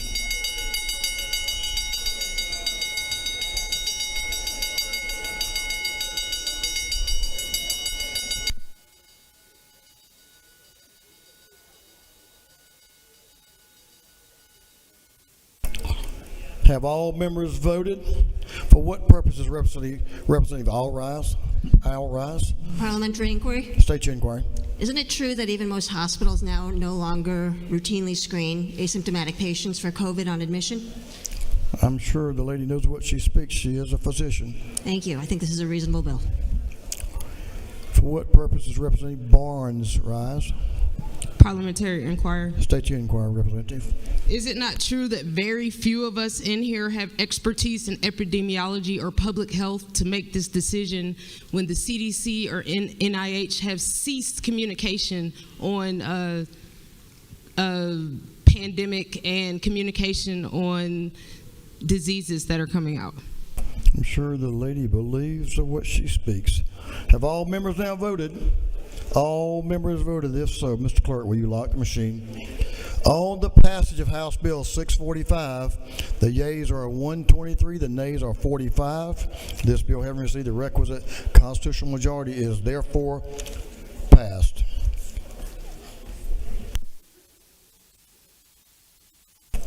Mr. Clerk, will you read the caption to House Bill 217, 217? House Bill 217 by Representative Hong of the 103rd and others to be entitled an act to amend Article 6 of Chapter 4, Title 20 of the Official Code of Georgia annotated relating to the Dual Achievement Program so as to make the Dual Achievement Program a permanent statewide program. This bill having referred to the Committee on Higher Education. That committee recommends this bill do pass by committee substitute.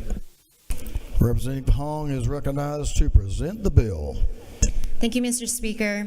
HB 217 will extend the Dual Achievement Pilot Program with the Technical College for an additional 5 years. It's set to expire next year, so we want to go ahead and continue for another 5 years. Dual Achievement Program is essentially for high school students who have withdrawn from school. It gives them another chance to go back and earn their high school diploma as well as a technical certificate. I'll yield for any questions. Lady has a question. Representative Ramon up the center aisle on the left. Thank you, Mr. Speaker. Does the gentle lady yield? I do. Can you just please confirm the LC number? Sure. It's LC 610210S. Thank you. Lady has no further questions. Thank you. I ask for your favorable consideration. I yield the well. The lady has yielded the well. Is there any objection to the previous question being ordered? Hearing none, the previous question is ordered. Is there any objection to adopting the committee substitute? Hearing none, the committee substitute is adopted. Is there any objection to agreeing to the report of the committee, which was favorable to the passage of the bill? Hearing none, the report of the committee is agreed to. Shall this bill now pass? All in favor of the passage of the bill will vote yes. All those opposed will vote no. And Mr. Clerk, will you unlock the machine?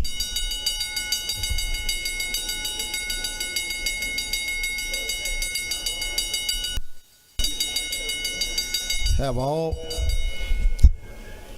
members voted?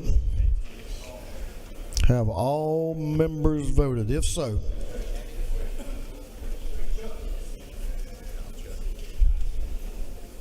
Have all members now voted? If so, Mr. Clerk, will you lock the machine? On the passage of House Bill 217, the yeas are 169, the nays are 2. This bill, having received the requisite constitutional majority, is therefore passed. Mr. Clerk, will you read the caption to House Bill 371?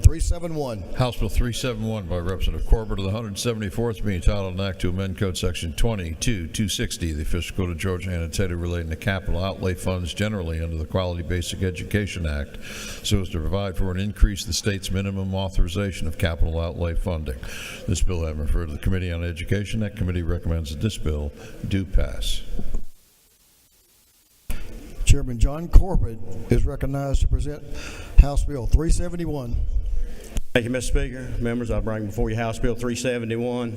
All we're doing here, we provide for an increase in the state's maximum authorization of capital outlay funding from $300 million to $375 million.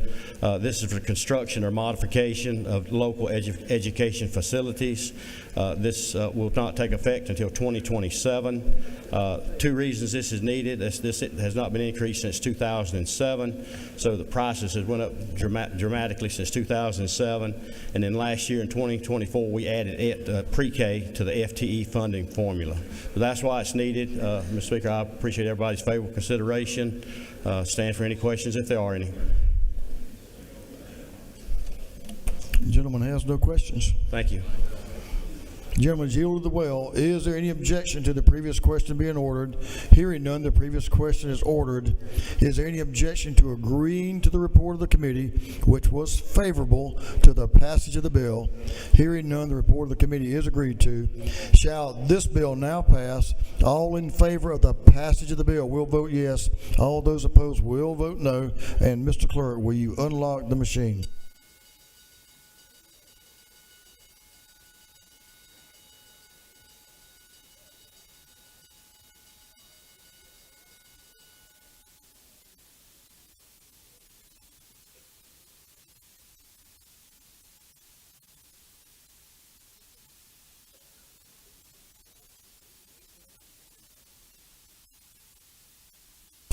Have all members voted? All members voted. If so, Mr. Clerk, will you lock the machine?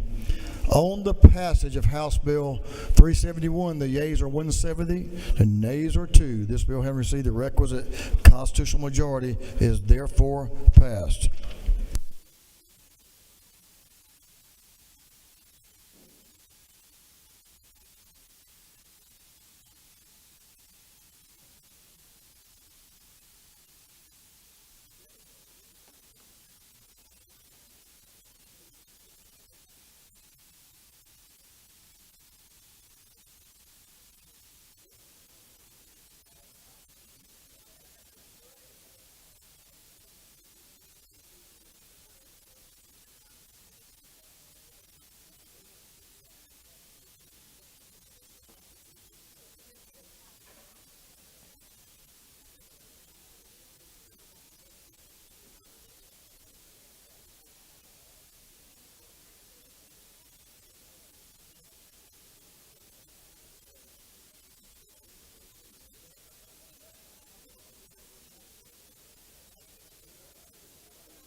Members, we're waiting on some final printing to be on your desk, and they'll be done just in a few moments. We're going to take a couple of afternoon orders, and then they will be completed. That will be out of the way, so we'll be able to get out of here pretty quick. Representative Sanchez, you're recognized for an afternoon order. I think you are celebrating a birthday. Don't act like you forgot it. You'll be in big trouble.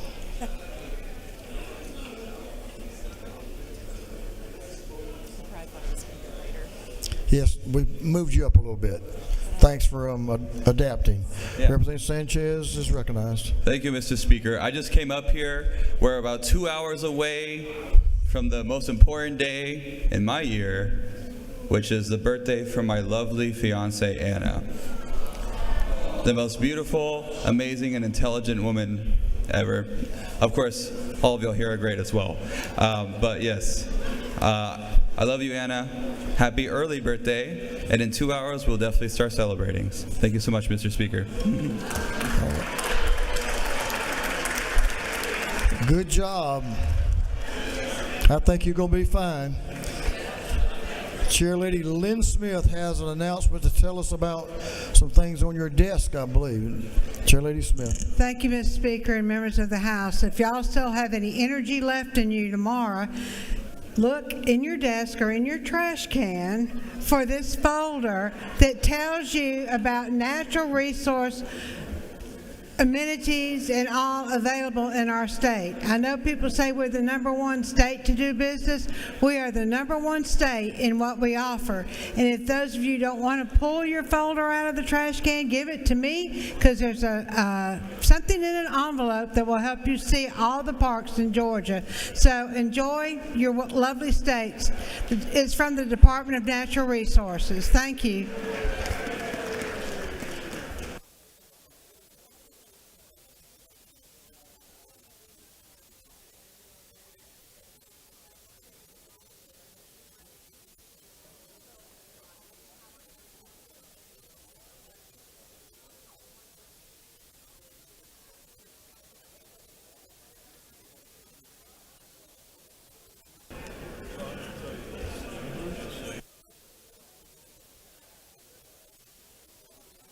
I want to recognize Chairman Marcus Wiedauer for an afternoon order. Representative Wiedauer is recognized. Give the gentleman your attention, please. Colleagues, good evening. Want to give a little shout out to my son turning 16 tomorrow. So everybody be warned, you'll have another driver on the road, and if he does anything like me, it ain't going to be good. Happy birthday, Caden. Absolutely. Means you're getting a little bit older there, Doc. Hang in there.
House, come to order. I think we have the paperwork has arrived.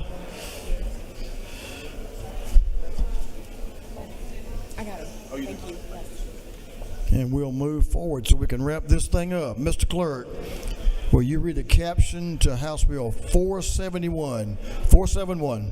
House Bill 471 by Representative Chokas, the 151st, to be entitled an act to amend Article 1 of Chapter 7 of Title 31 of the Official Code of Georgia annotated relating to regulation of hospitals and related institutions so as to require that licensed general hospitals and birthing centers make available water safety education video to parents or guardians of newborn infants. This bill I refer to the Committee on Public and Community Health. That committee recommends that this bill do pass by committee substitute. All right, members, give the gentleman in the wheel your attention. Thank you, Mr. Speaker. I bring before you guys House Bill 471. This bill emphasizes the importance of water safety education for children by implementing a video presented to new mothers at the hospital prior to discharge at no cost to the state, with the video being prepared by the Department of Public Health in collaboration with Every Child a Swimmer Foundation. We have met with the Georgia Hospital Association, and they are supportive of this measure. For our children, I please urge you to vote yes on this measure. If there are no questions, Mr. Speaker, I yield the well. Thank you. The gentleman has no questions. Cool. Gentleman's yielded the well. Is there any objection to the previous question being ordered? Hearing none, the previous question is ordered. Is there any objection to adopting the committee substitute? Hearing none, the committee substitute is adopted. Is there any objection to agreeing to the report of the committee which was favorable to the passage of the bill? Hearing none, the report of the committee is agreed to. Shall this bill now pass? All in favor of the passage of the bill will vote yes. All those opposed will vote no. And Mr. Clerk, will you unlock the machine?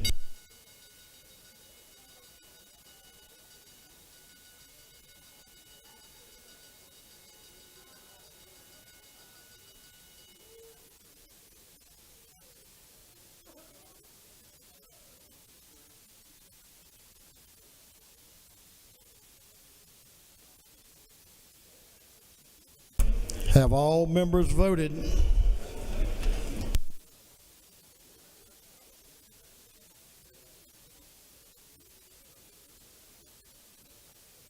Have all members voted? If so, Mr. Clerk, will you lock the machine? On the passage of House Bill 471, the yeas are 169, the nays are 0. This bill, having received the requisite constitutional majority, is therefore passed. Mr. Clerk, will you read the caption to House Bill 270, 270?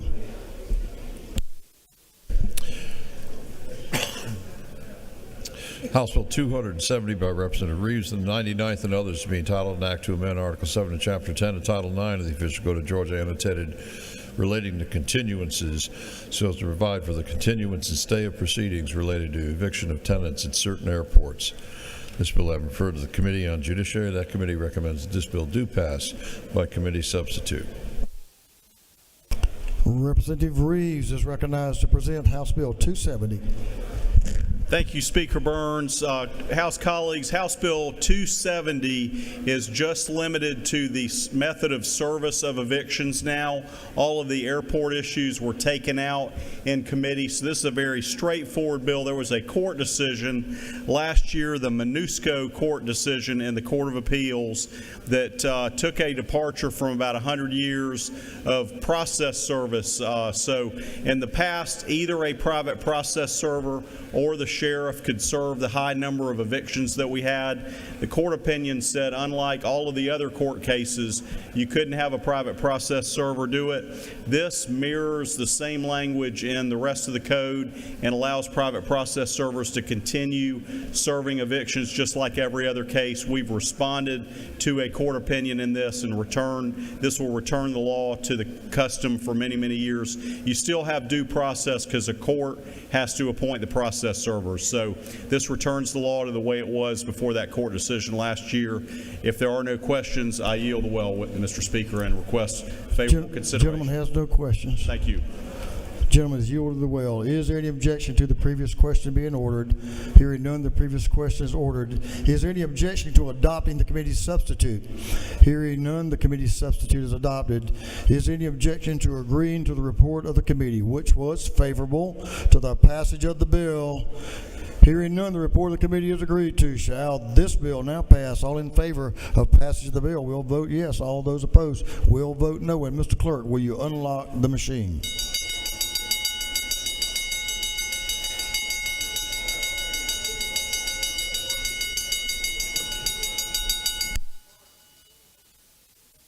Have all members voted?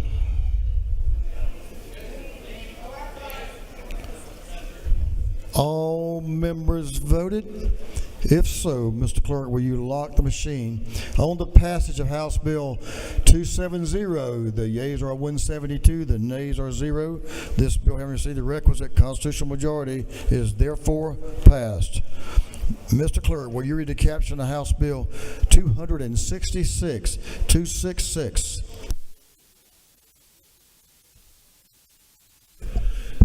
House Bill 266 by Representative Saints of the 180th to be entitled an act to amend Article 2, Chapter 7 of Title 48 of the Official Code of Georgia Annotated relating to imposition rate computation exemptions and credits for state income tax so as to exempt from state income tax income received as personal compensation for full-time duty in the active military service.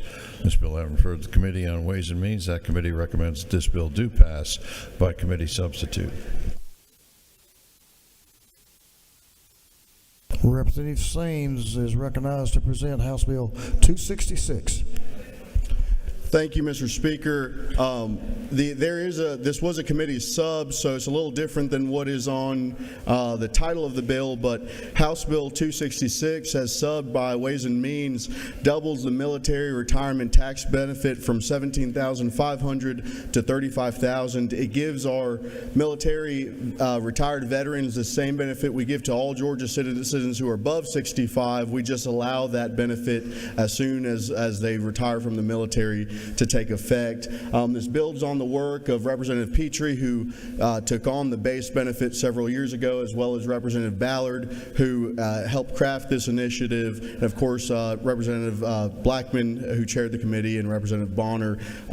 This is a clear benefit to the citizens, all Georgia citizens, as we know from multiple studies in Utah, Texas, and Arkansas, that once they incentivize veterans through this tax benefit, more veterans moved into the state, more veterans stayed in the state, and it was a workforce benefit that adds supplemental income, tax income to our state by their secondary occupations, which the great majority of them will do after their military service. Mr. Speaker, if there's no questions, I'll yield.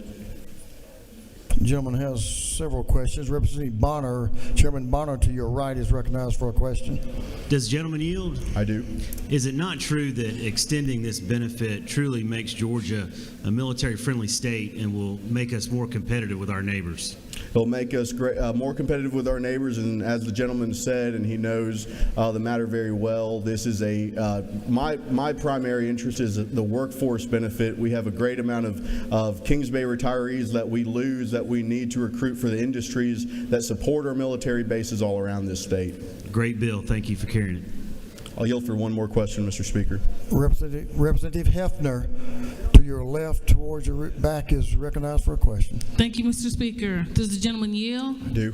Is it not true that the average military retirement for enlisted personnel, E1 through E9, is roughly about $45,000 to $60,000, depending on their rank when they were in the military? I trust the lady knows what she speaks.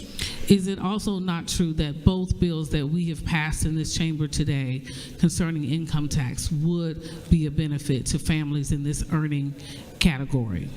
I agree with the gentlelady. Thank you, sir. Thank you, Mr. Speaker. With that, I'll yield. Gentleman has yielded the well. We do have a speaker on the bill. Representative Ballard is recognized to speak to the bill, and you have a maximum of 5 minutes. You think that's enough? I do. Absolutely. I like that. Ladies recognized. Thank you, Mr. Speaker. Colleagues, I want you to picture a retiree in your mind. And I bet you pictured somebody who was in their 60s or 70s. Well, in the civilian world, that is a retiree. But in the military world, a retiree can be 38 years old. A 38-year-old person that has several decades left to work in our state. 27 states have state income tax, but do not tax military retirement benefits at all. None of our immediate neighbors tax military retirement benefits. This means we are losing our military retirees to other states. We're losing people with skilled talent and a work ethic second to none. People with leadership skills who are likely to be more likely to be entrepreneurs than other segments of our population. These are people who separate from the military and go to live, work, and play in other, more military-friendly states. I would ask you to help me reverse that trend. Fiscal notes show what we won't get in that tax money, but what the fiscal note doesn't show is the impact of 70,000 active duty and reserve men and women and their spouses and children who will stay here and work for another 2 to 3 decades. The hour is late, so I will leave the well in just a second, but I ask for your favorable consideration on this measure that is so important to our military communities and to our state. Thank you, Mr. Speaker. I yield the well. The lady has yielded the well. Is there any objection to the previous question being ordered? Hearing none, the previous question is ordered. Is there any objection to adopting the committee's substitute? Hearing none, the committee's substitute is adopted. Is there any objection to agreeing to the report of the committee, which was favorable to the passage of the bill? Hearing none, the report of the committee is agreed to. Shall this bill now pass? All in favor of the passage of the bill will vote yes. All those opposed will vote no. And Mr. Clerk, will you unlock the machine?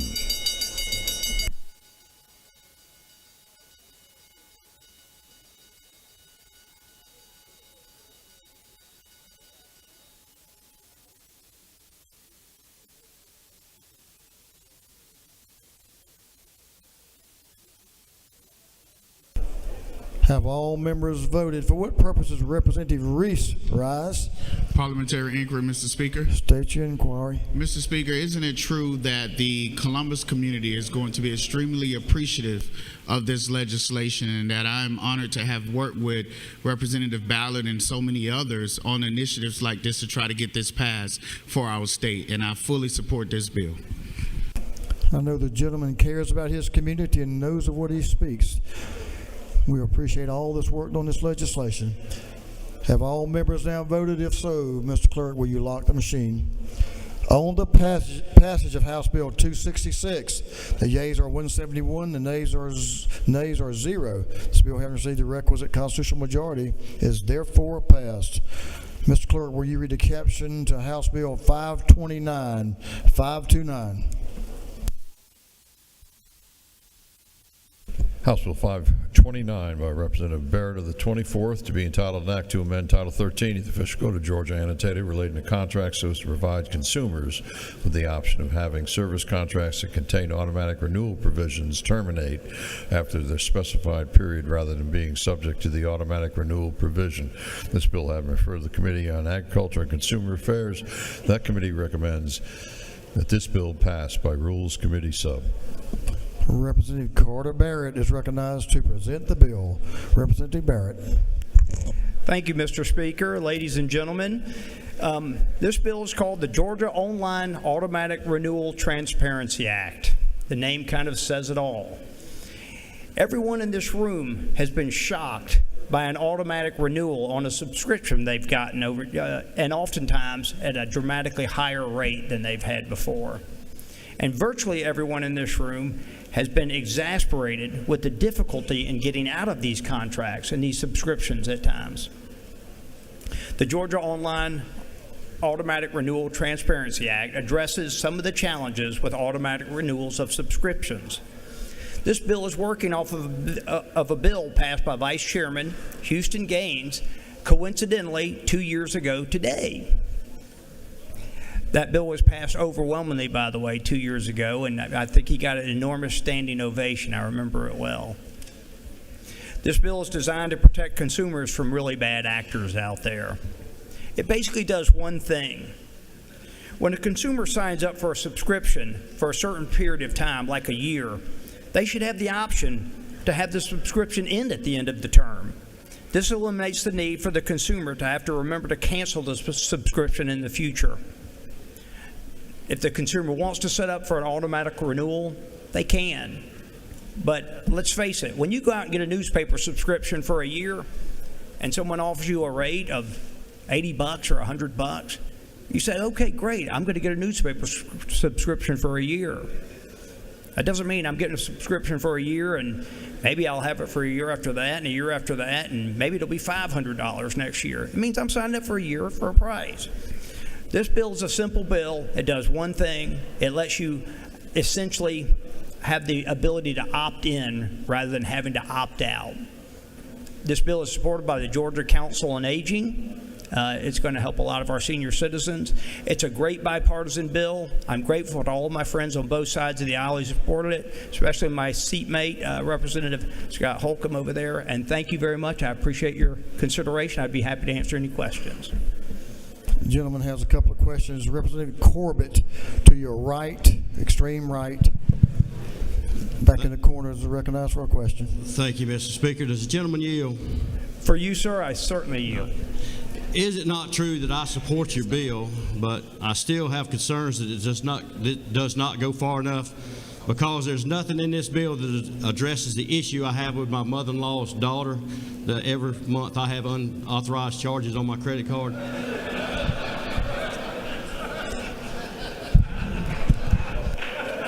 Is that not true? I wouldn't touch that with a 10-foot pole. Let's see if we can duplicate that. Representative McDonald, to your right, is recognized for a question. Does the gentleman yield? Against my better judgment. Haven't we been besties and fraternity brothers for over 30 years? We certainly have. Haven't you been talking about this piece of legislation for over 3 years, even when you were running for this august body? Yes, sir. Does the gentleman further yield? Yes, sir. When you pass this piece of legislation, will you please let me take you out of your fishbowl so you will not live in a fishbowl anymore? I'm afraid that we're all living in a fishbowl. No further. Sir. Gentlemen, you have one more question. Representative Camp, to your right, is Yes, recognized sir, for a I question. certainly do. Does the gentleman yield? Yes, for my esteemed colleague, absolutely. Based on this bill and the information that you gave us in committee and today, do you believe it is possible that I can eventually cancel my Uber Eats subscription that they seem not to be able to find, but yet they find my credit card every month? I'm not sure today. I encouraged someone to, on my computer, cancel my subscription for me, and I had the best time watching him flail around for an hour trying to figure out how to do it. So, no, I can't guarantee. But this bill will certainly bring much relief, and it's a great incremental step in the right direction, building on an excellent bill that was passed by Vice Chairman Gaines 2 years ago. Thank you for bringing the... Thank you, ma'am. And with that, Mr. Speaker, I yield the well. The gentleman has yielded the well. Is there any objection to the previous question being ordered? Hearing none, the previous question is ordered. Is there any objection to withdrawing the committee substitute? Hearing none, the committee substitute is withdrawn. Is there any objection to adopting the substitute offered by the Committee on Rules? Hearing none, the Rules Committee substitute is adopted. Is there any objection to agreeing to the report of the committee, which was favorable to the passage of the bill? Hearing none, the report of the committee is agreed to. Shall this bill now pass? All in favor of the passage of the bill will vote yes. All those opposed will vote no. And Mr. Clerk, will you unlock the machine?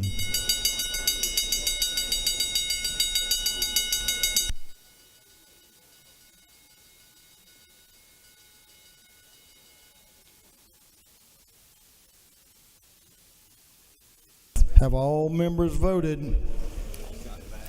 All members voted. If so, Mr. Clerk, will you lock the machine? On the passage of House Bill 529, the yeas are 169, the nays are 2. This bill, having received the requisite constitutional majority, is therefore passed.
For what purpose does Representative Blackman rise? Make a motion. State your motion. I move that House Bill 341 be recommitted to the Ways and Means Committee. Mr. Clerk, will you read the caption? House Bill 341 by Representative Newton of the 127th and others to be entitled an act to amend Article 2 of Chapter 7 of Title 48 of the Official Code of Georgia annotated relating to the imposition rate, computation, exemptions, and credit for income taxes. On the gentleman's motion, the House Bill 341 be recommitted to Ways and Means Committee. Is there objection? It is so ordered.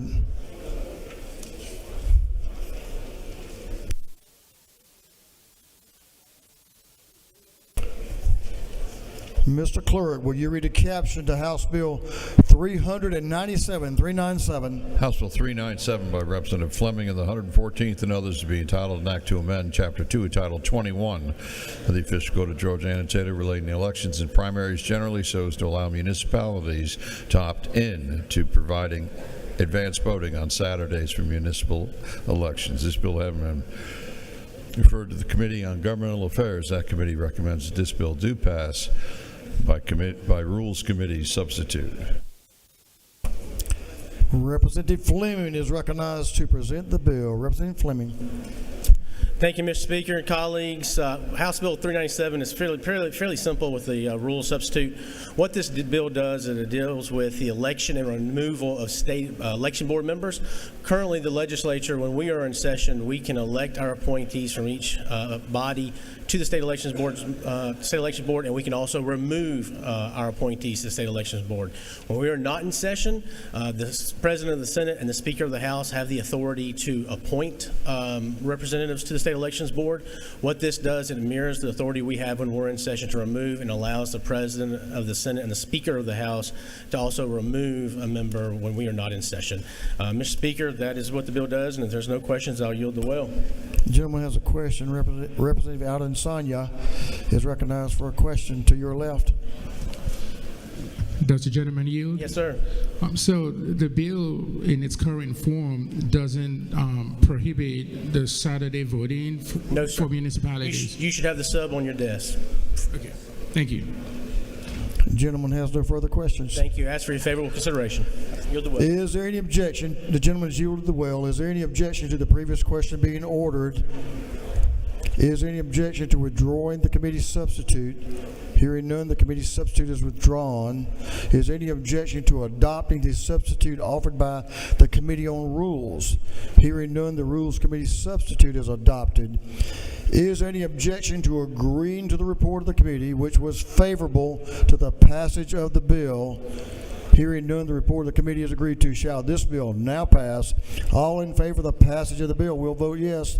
All those opposed will vote no. And Mr. Clerk, will you unlock the machine?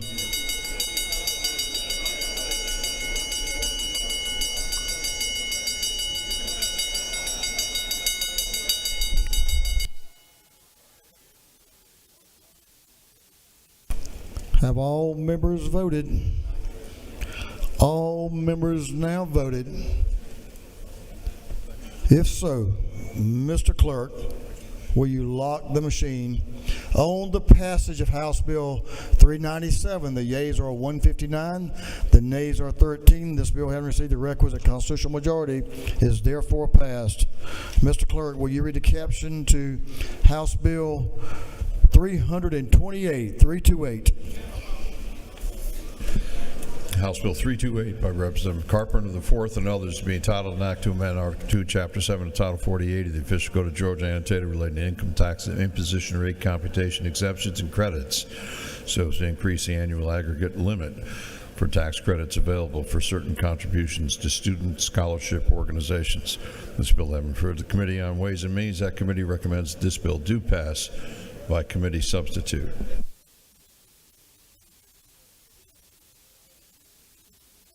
Chairman Carpenter is recognized to present House Bill 328. Chairman Carpenter.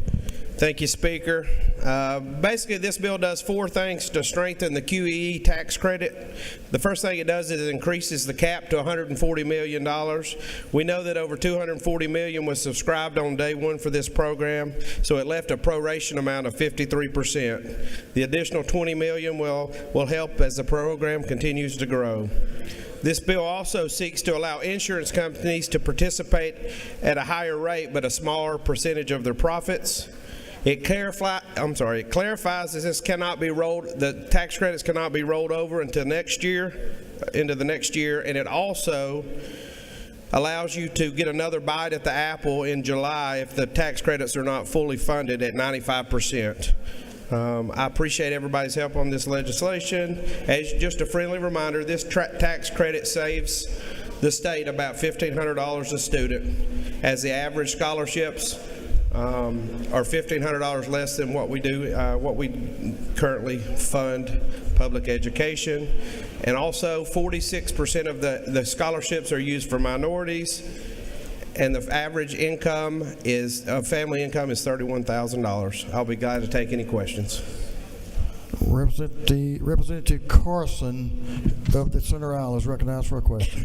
Does the gentleman yield? Yes, sir.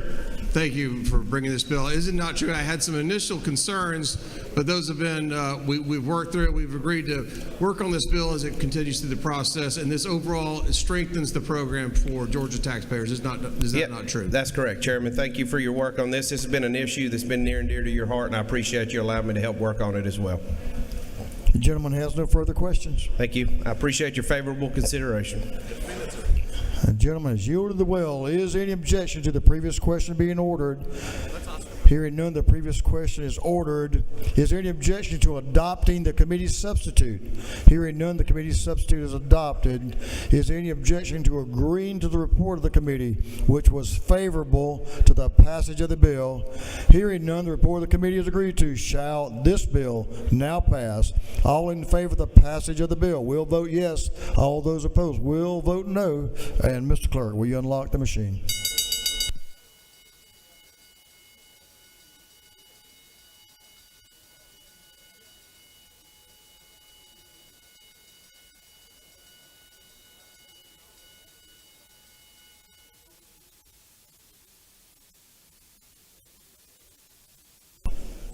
Have all members voted?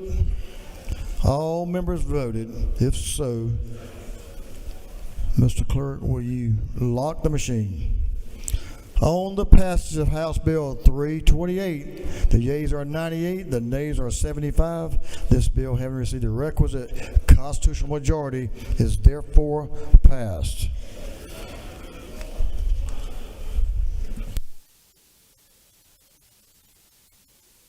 I don't know about y'all, but this is the one I've been looking for.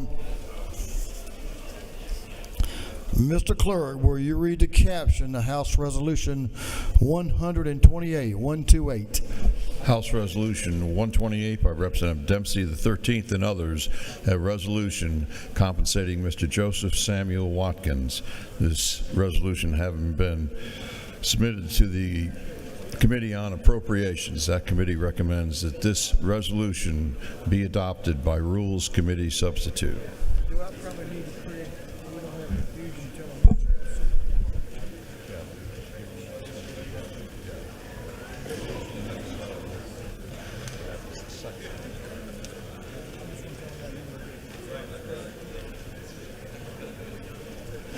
Members, we will go through the process here in just a moment from a structural standpoint, but the sub you're looking at is LC.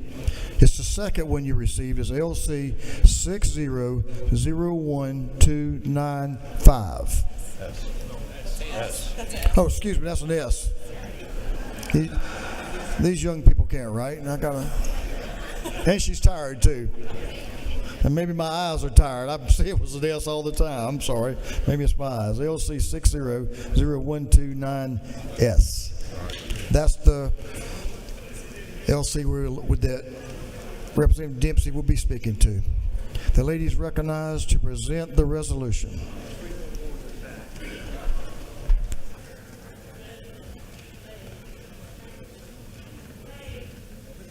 Thank you, Mr. Speaker. This is the one I've been looking forward to tonight, too.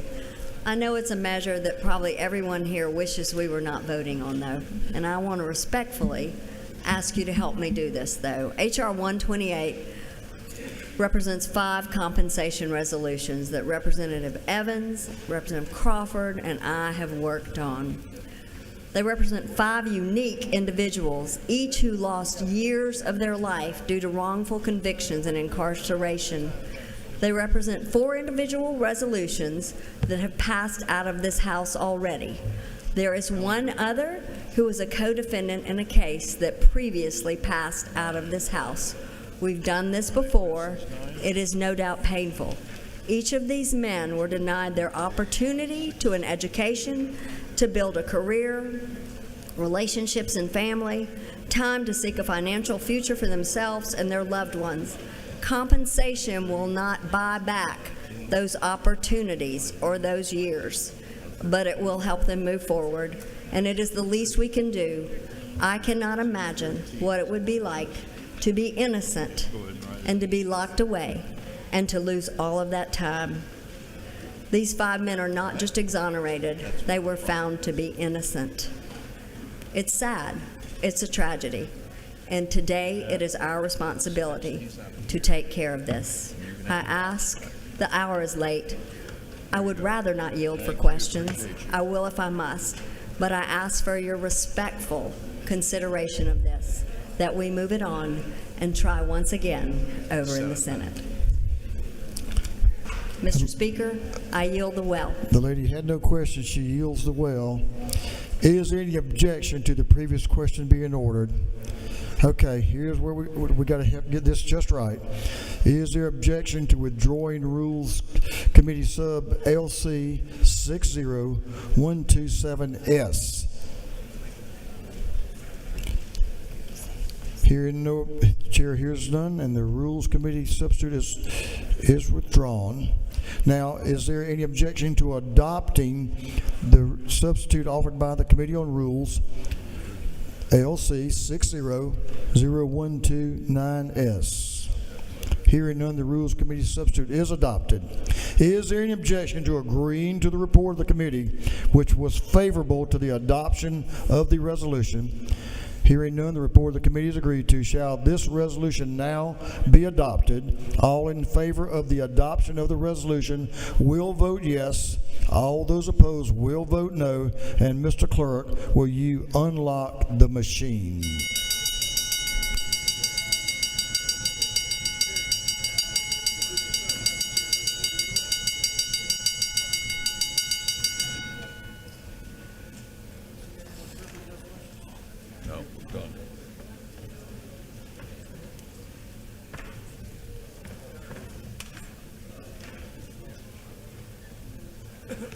Have all members voted?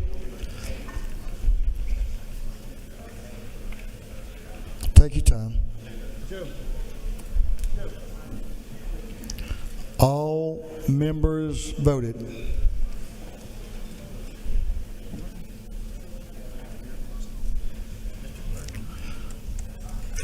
If so, Mr. Clerk, will you lock the machine on the adoption of House Resolution 128? The yeas are 151, the nays are 12. The resolution, having received the requisite constitutional majority, is therefore adopted.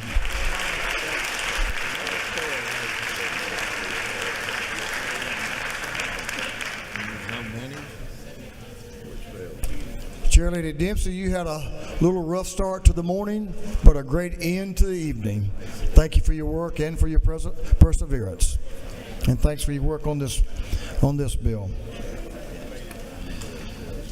Okay, members, unless one of y'all have a bill, I don't have one. We broke the record today. You know, y'all worked pretty hard today. You know, we broke the record today. What's the total? 75. 75 bills today. Thank you, members. We made a lot of difference in the lives of Georgians. Thank you for what you've done. So we're going to have a couple of announcements. We're going to talk about some birthdays on Friday. Can't miss this one on Friday, March the 7th. Representative Mary Margaret Oliver has a birthday.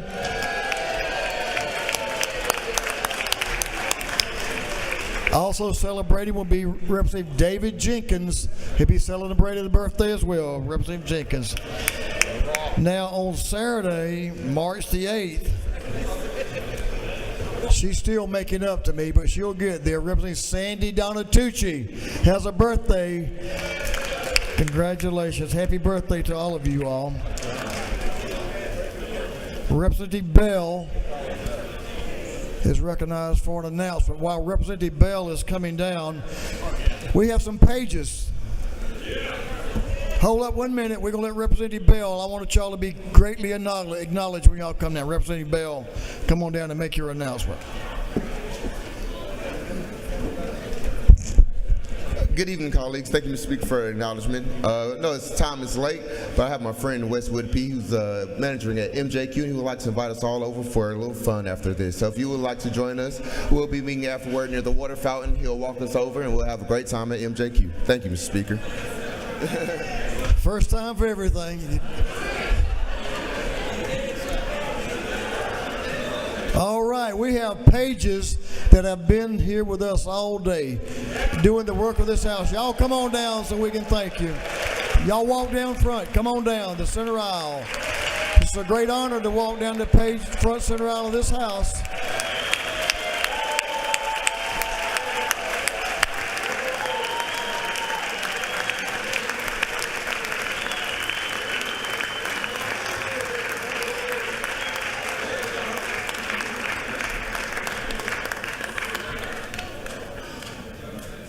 Thank you, young people. Appreciate your hard work and dedication staying with us.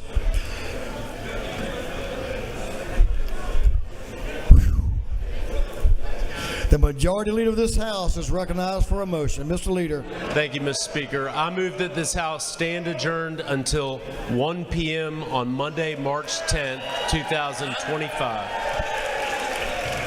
On the motion of the majority leader that this House stand adjourned until 1 p.m. Yeah, Monday, March the 10th. All those in favor say aye. Oh yeah, all opposed no. I'm good to stay, but I think we're adjourned. Thank y'all, everyone, for your attention and being so cooperative today. Have a good, safe weekend, y'all. We appreciate you.